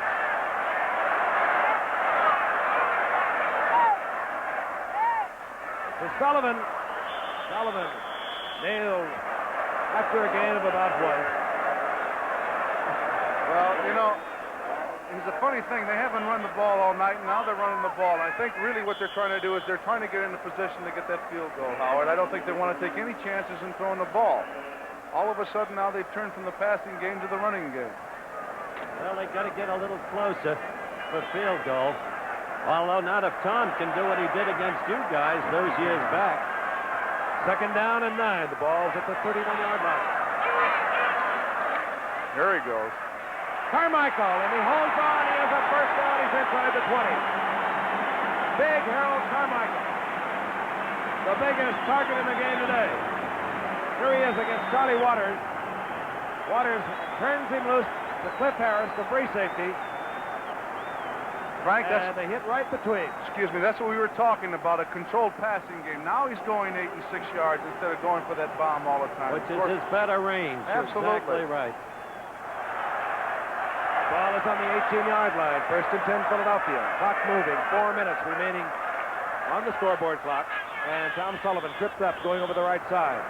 Well, at the exactly critical moment, coming into our booth, when the Eagles are belaboring the Dallas Cowboys, as they always seem to do here in Philadelphia, we have been joined by the relic of the past, our old friend. Let's get that camera turned around. Right after this play, Gift, take over. Dandy Don Meredith is here. 2nd down and 10. The ball is at the 18-yard line.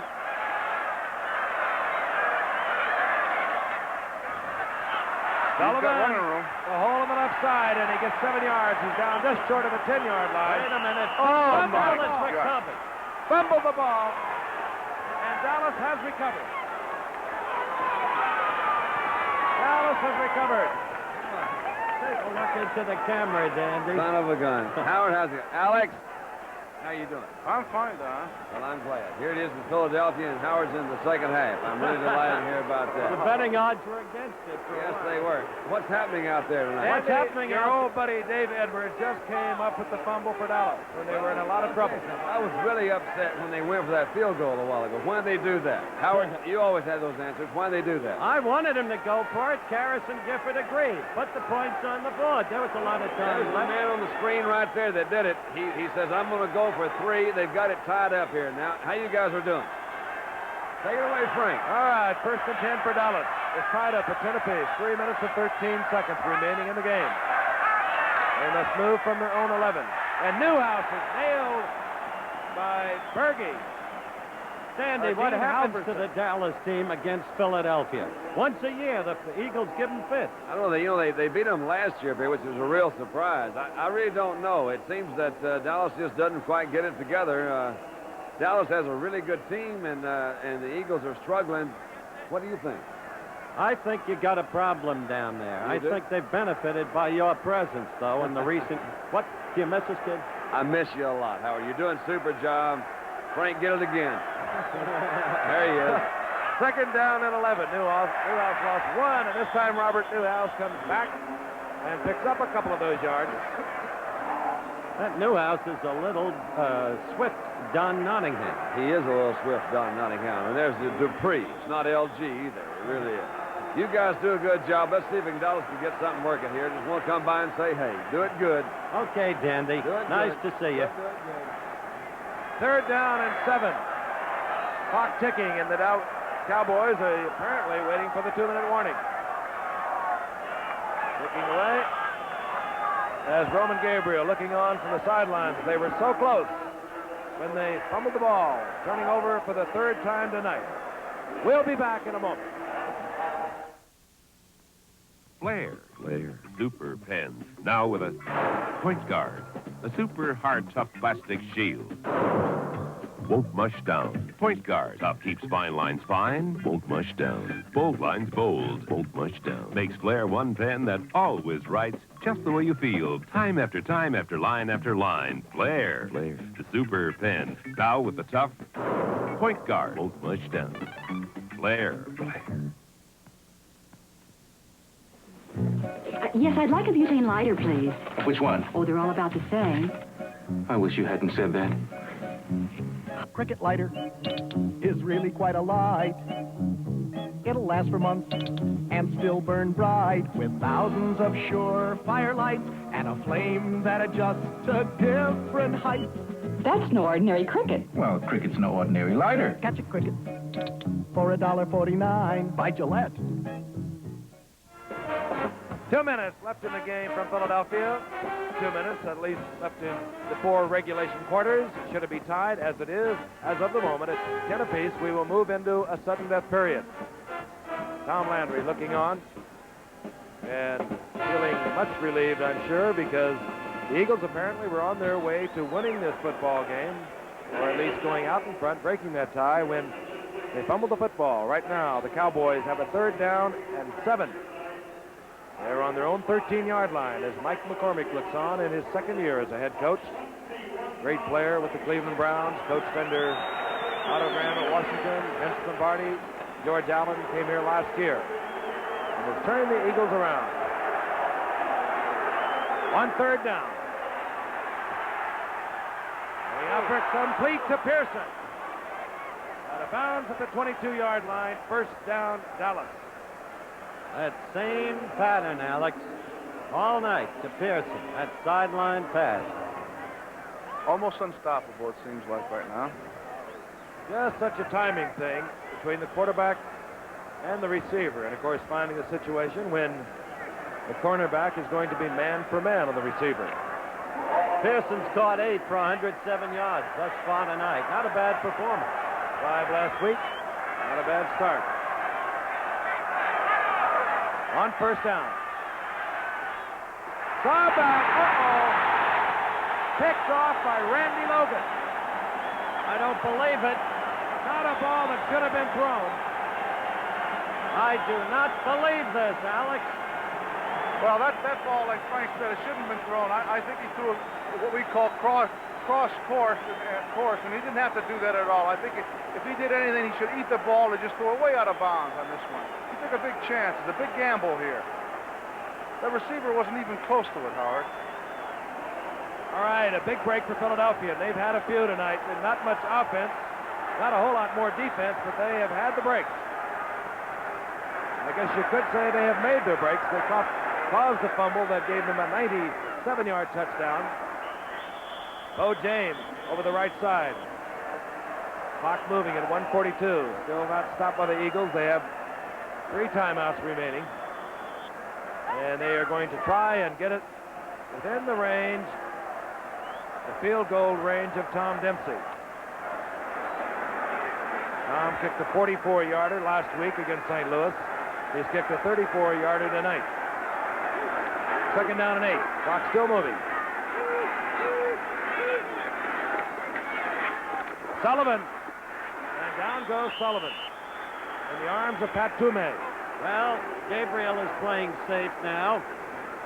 Looking for the field goal, but Dempsey's going to have a pretty long kick. And, of course, keeping in mind that the game does not end tied at 10 apiece.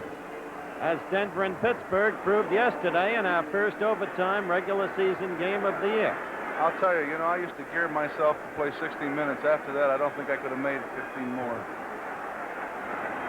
3rd down and 10. Sound like the Players Association. Gabriel, and this time he threw the ball down on the ground. I don't see any possible receiver, but apparently it will not be called. Bobby Martin is unhappy with the call, or the absence of the call. 4th down, and out comes Tom Dempsey. 31 seconds remaining on the clock. And Dempsey will be kicking from about 45, 46 yards. And, well, what can you say? In 3 plays, Gabriel negotiated a half-yard. Bill Bradley does the holding. It'll be from 45 yards. Well, now Bradley moves back, make it 46. Close your eyes if you're for Dallas. That looks good. It is good. Dempsey does it again. Tom Dempsey does it again. They're mobbing him.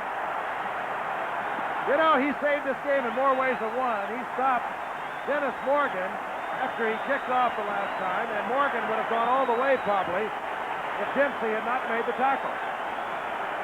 Doggone it, if anyone's going to kick a field goal, I'd like to see Tom Dempsey do it. Even though he beat us and he's beaten Dallas tonight, he's a terrific guy and a great competitor. Here's a guy who really shouldn't even be on a football field, but he still likes to play the game. 25 seconds remaining in the game. The Eagles have moved out in front of Dallas 13-10. And we'll be back. New tires must meet U.S. government safety standards. These tires are doing just that.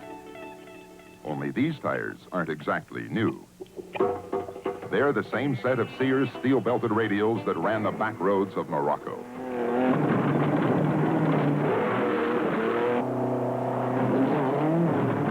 And after Morocco, this same set of tires ran American roads. Ran a total of 72,400 miles. After all that punishment and all those miles, the tires still look remarkably good. To prove how good they really are, we're testing them against the safety standards new tires must meet. And these Sears steel-belted radials not only meet those standards, they exceed everyone. That's something to think about the next time you buy a new set of tires. Radial design, 2 steel belts. The Sears steel-belted radial, only at Sears. Tom Dempsey sets it up. He kicked a 34-yard field goal earlier. He saved a possible Dallas touchdown with a tackle on a kickoff. And he hit from 46 yards out a few moments ago to put the Eagles out in front of Dallas 13-10. And he's not signed to a contract. They're letting him play out his option. Maybe after this, there'll be a management change. 25 seconds on the scoreboard clock.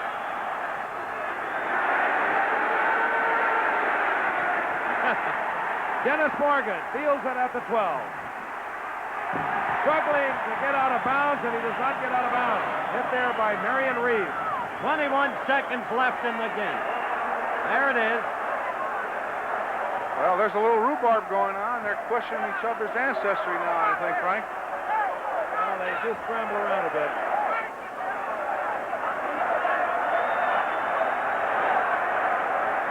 All right, Dallas has 3 timeouts. They have 21 seconds. And after last week in Buffalo, we will hesitate to say that it's all over. And who knows what next Monday night will bring, with Denver going into the national capital to play the men of George Allen. Dallas will make their attempt moving from their own 18-yard line. They Hayes in the game right now? I don't No, see it's Hayes. Pearson and Richards, the wide receivers. Eagles in the prevent defense. They'll let nothing go deep if they can avoid it. It's complete to Pearson. Pearson out to midfield. His 9th reception, Frank. What an evening he's having. Look at him again. Now he'll find a gap in that prevent defense. Eagles playing total zone back there. He finds the hole. Staubach hits him beautifully. 14 seconds remaining. Pearson has now caught 9 for 133 yards. And Dallas with a timeout. And now if you're a defensive lineman, you're going to get teed up to rush that passer. You don't care about the run anymore, so you're going to be teeing off. You don't even care about that offensive guy in front of you. You're going to try to get rid of him as soon as you can and get to that passer. Staubach over conferring with head coach Tom Landry. What is really difficult to do, and that's what you want to do, is try to go to the outside and hit your receiver, let him get out of bounds and kill the clock. The trouble is the defenders also know that. Well, they're coming to us in the booth, and I've got with me the executive producer of the forthcoming Frank Sinatra main event on October 13th, live from Madison Square Garden. His name, Jerry Weintraub. And if the golden one with the golden voice and the big blue eyes can produce this kind of drama and excitement for you, you've got a big show coming up. He can. Live, the main event, October 13th. Howard Cosell and Frank Sinatra. You're very kind. There's your plug. We've got to go back to this game. Jerry Weintraub, ladies and gentlemen. Gipper. 1st and 10. Dallas now down to 1 timeout. They have the ball on their own 45. They need something very dramatic, and they have it. Drew Pearson out of bounds at the 31. John Outlaw covering. There are 7 seconds remaining on the clock. Well, as we said, it's not over. No, it's not over. Pearson has been simply unstoppable tonight. Well, you know, the defensive backs are pumping so far back there, and they're giving them too doggone much room. You know, I don't mind them doing what they're doing, but play them a little more tighter than they're playing right now. They can still get in field goal position. You got to play a little tighter. He just beat the guy way outside. He wasn't even around him. I think it was precisely what I was saying that they were going to try and prevent them from doing, Alex, and they just gave him too much room to the outside. Meanwhile, Mac Percival has come onto the field. Well, it's like a week ago when Oakland tried it. His attempt will be from about 48 yards, his field goal attempt, to tie it up and go into sudden death overtime. 7 seconds remaining on the clock. 10 receptions tonight for Mr. Pearson for 157 yards. Scoreboard shows the drama of the situation. I'll tell you, you can imagine the churning that's going on in the stomach of Mac Percival. And again, that 10 yards coming into play so dramatically as it has in preseason play. We've seen so many fewer field goals throughout preseason and the opening week of play.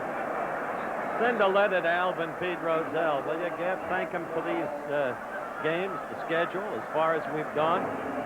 I'll send him the bad notice when we get a bad one. Craig Martin will hold at the 38. That means a 48-yard attempt. No good. No good. Off to the left.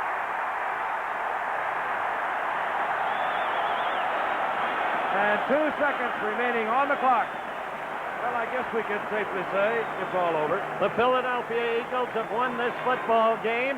And going into the season, who would have predicted that after 2 games, only one team in the Eastern Division would be unbeaten, and that team would be the St. Louis Cardinals. Mike McCormick is joyful.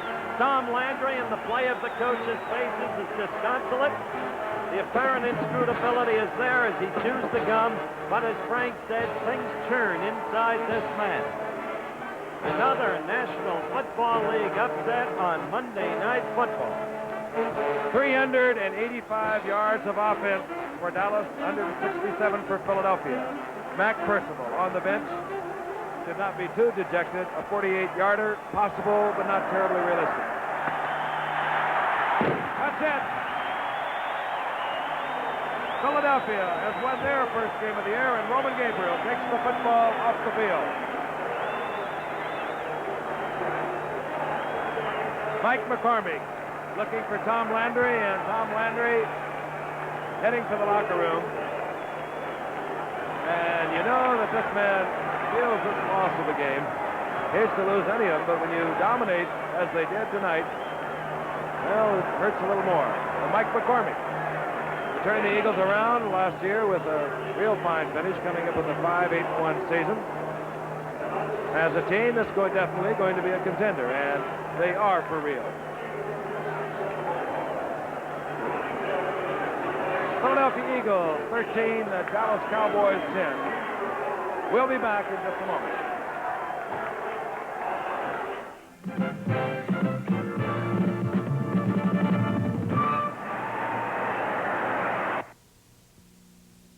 I'm a sports nut, and the thing I can't stand is the grass on the football field looking blue. I had 3 or 4 color television sets, and Zenith is the first color television set that I've had where the colors are perfect. In a nationwide survey, more Zenith owners said they'd buy the same brand again than did the owners of any other color TV. Listen to the experts, and you'll choose Zenith Chromacolor too. Friday is the day of the cat. The day of the new 75s at your Lincoln Mercury dealer. The new precision-sized Mercury Monarch, 4-door sedan, and 2-door coupe. The new Mercury Grand Marquis. The new Lincoln Continental, coupe, and sedan. The new Mercury Cougar XR7. See all the new 75s, including Montego, Comet, and the elegant Mark IV. Friday, the day of the cat, at the sign of the cat.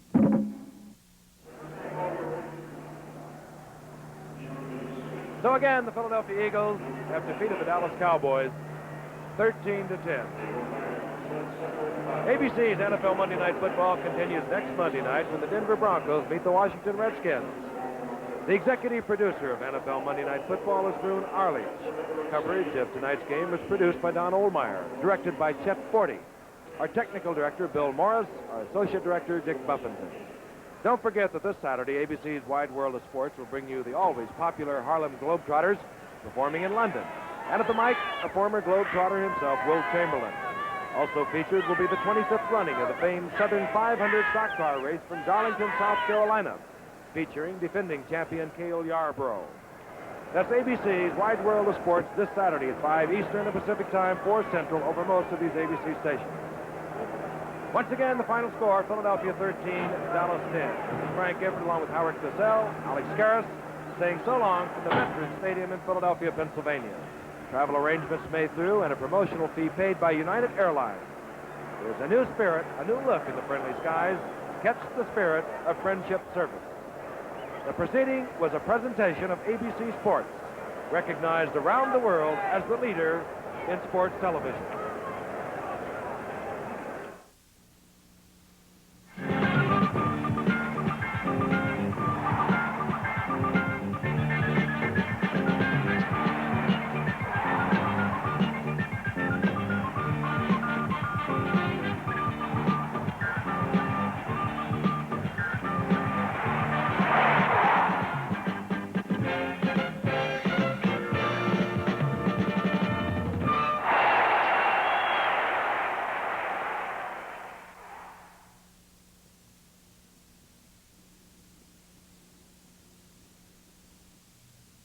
The roaring waters of Niagara Falls have challenged only the most daring individuals. Richard Boone stars as a man obsessed with conquering the raging falls in The Great Niagara, the Tuesday movie of the week, tomorrow at 8:30, 7:30 Central, here on ABC.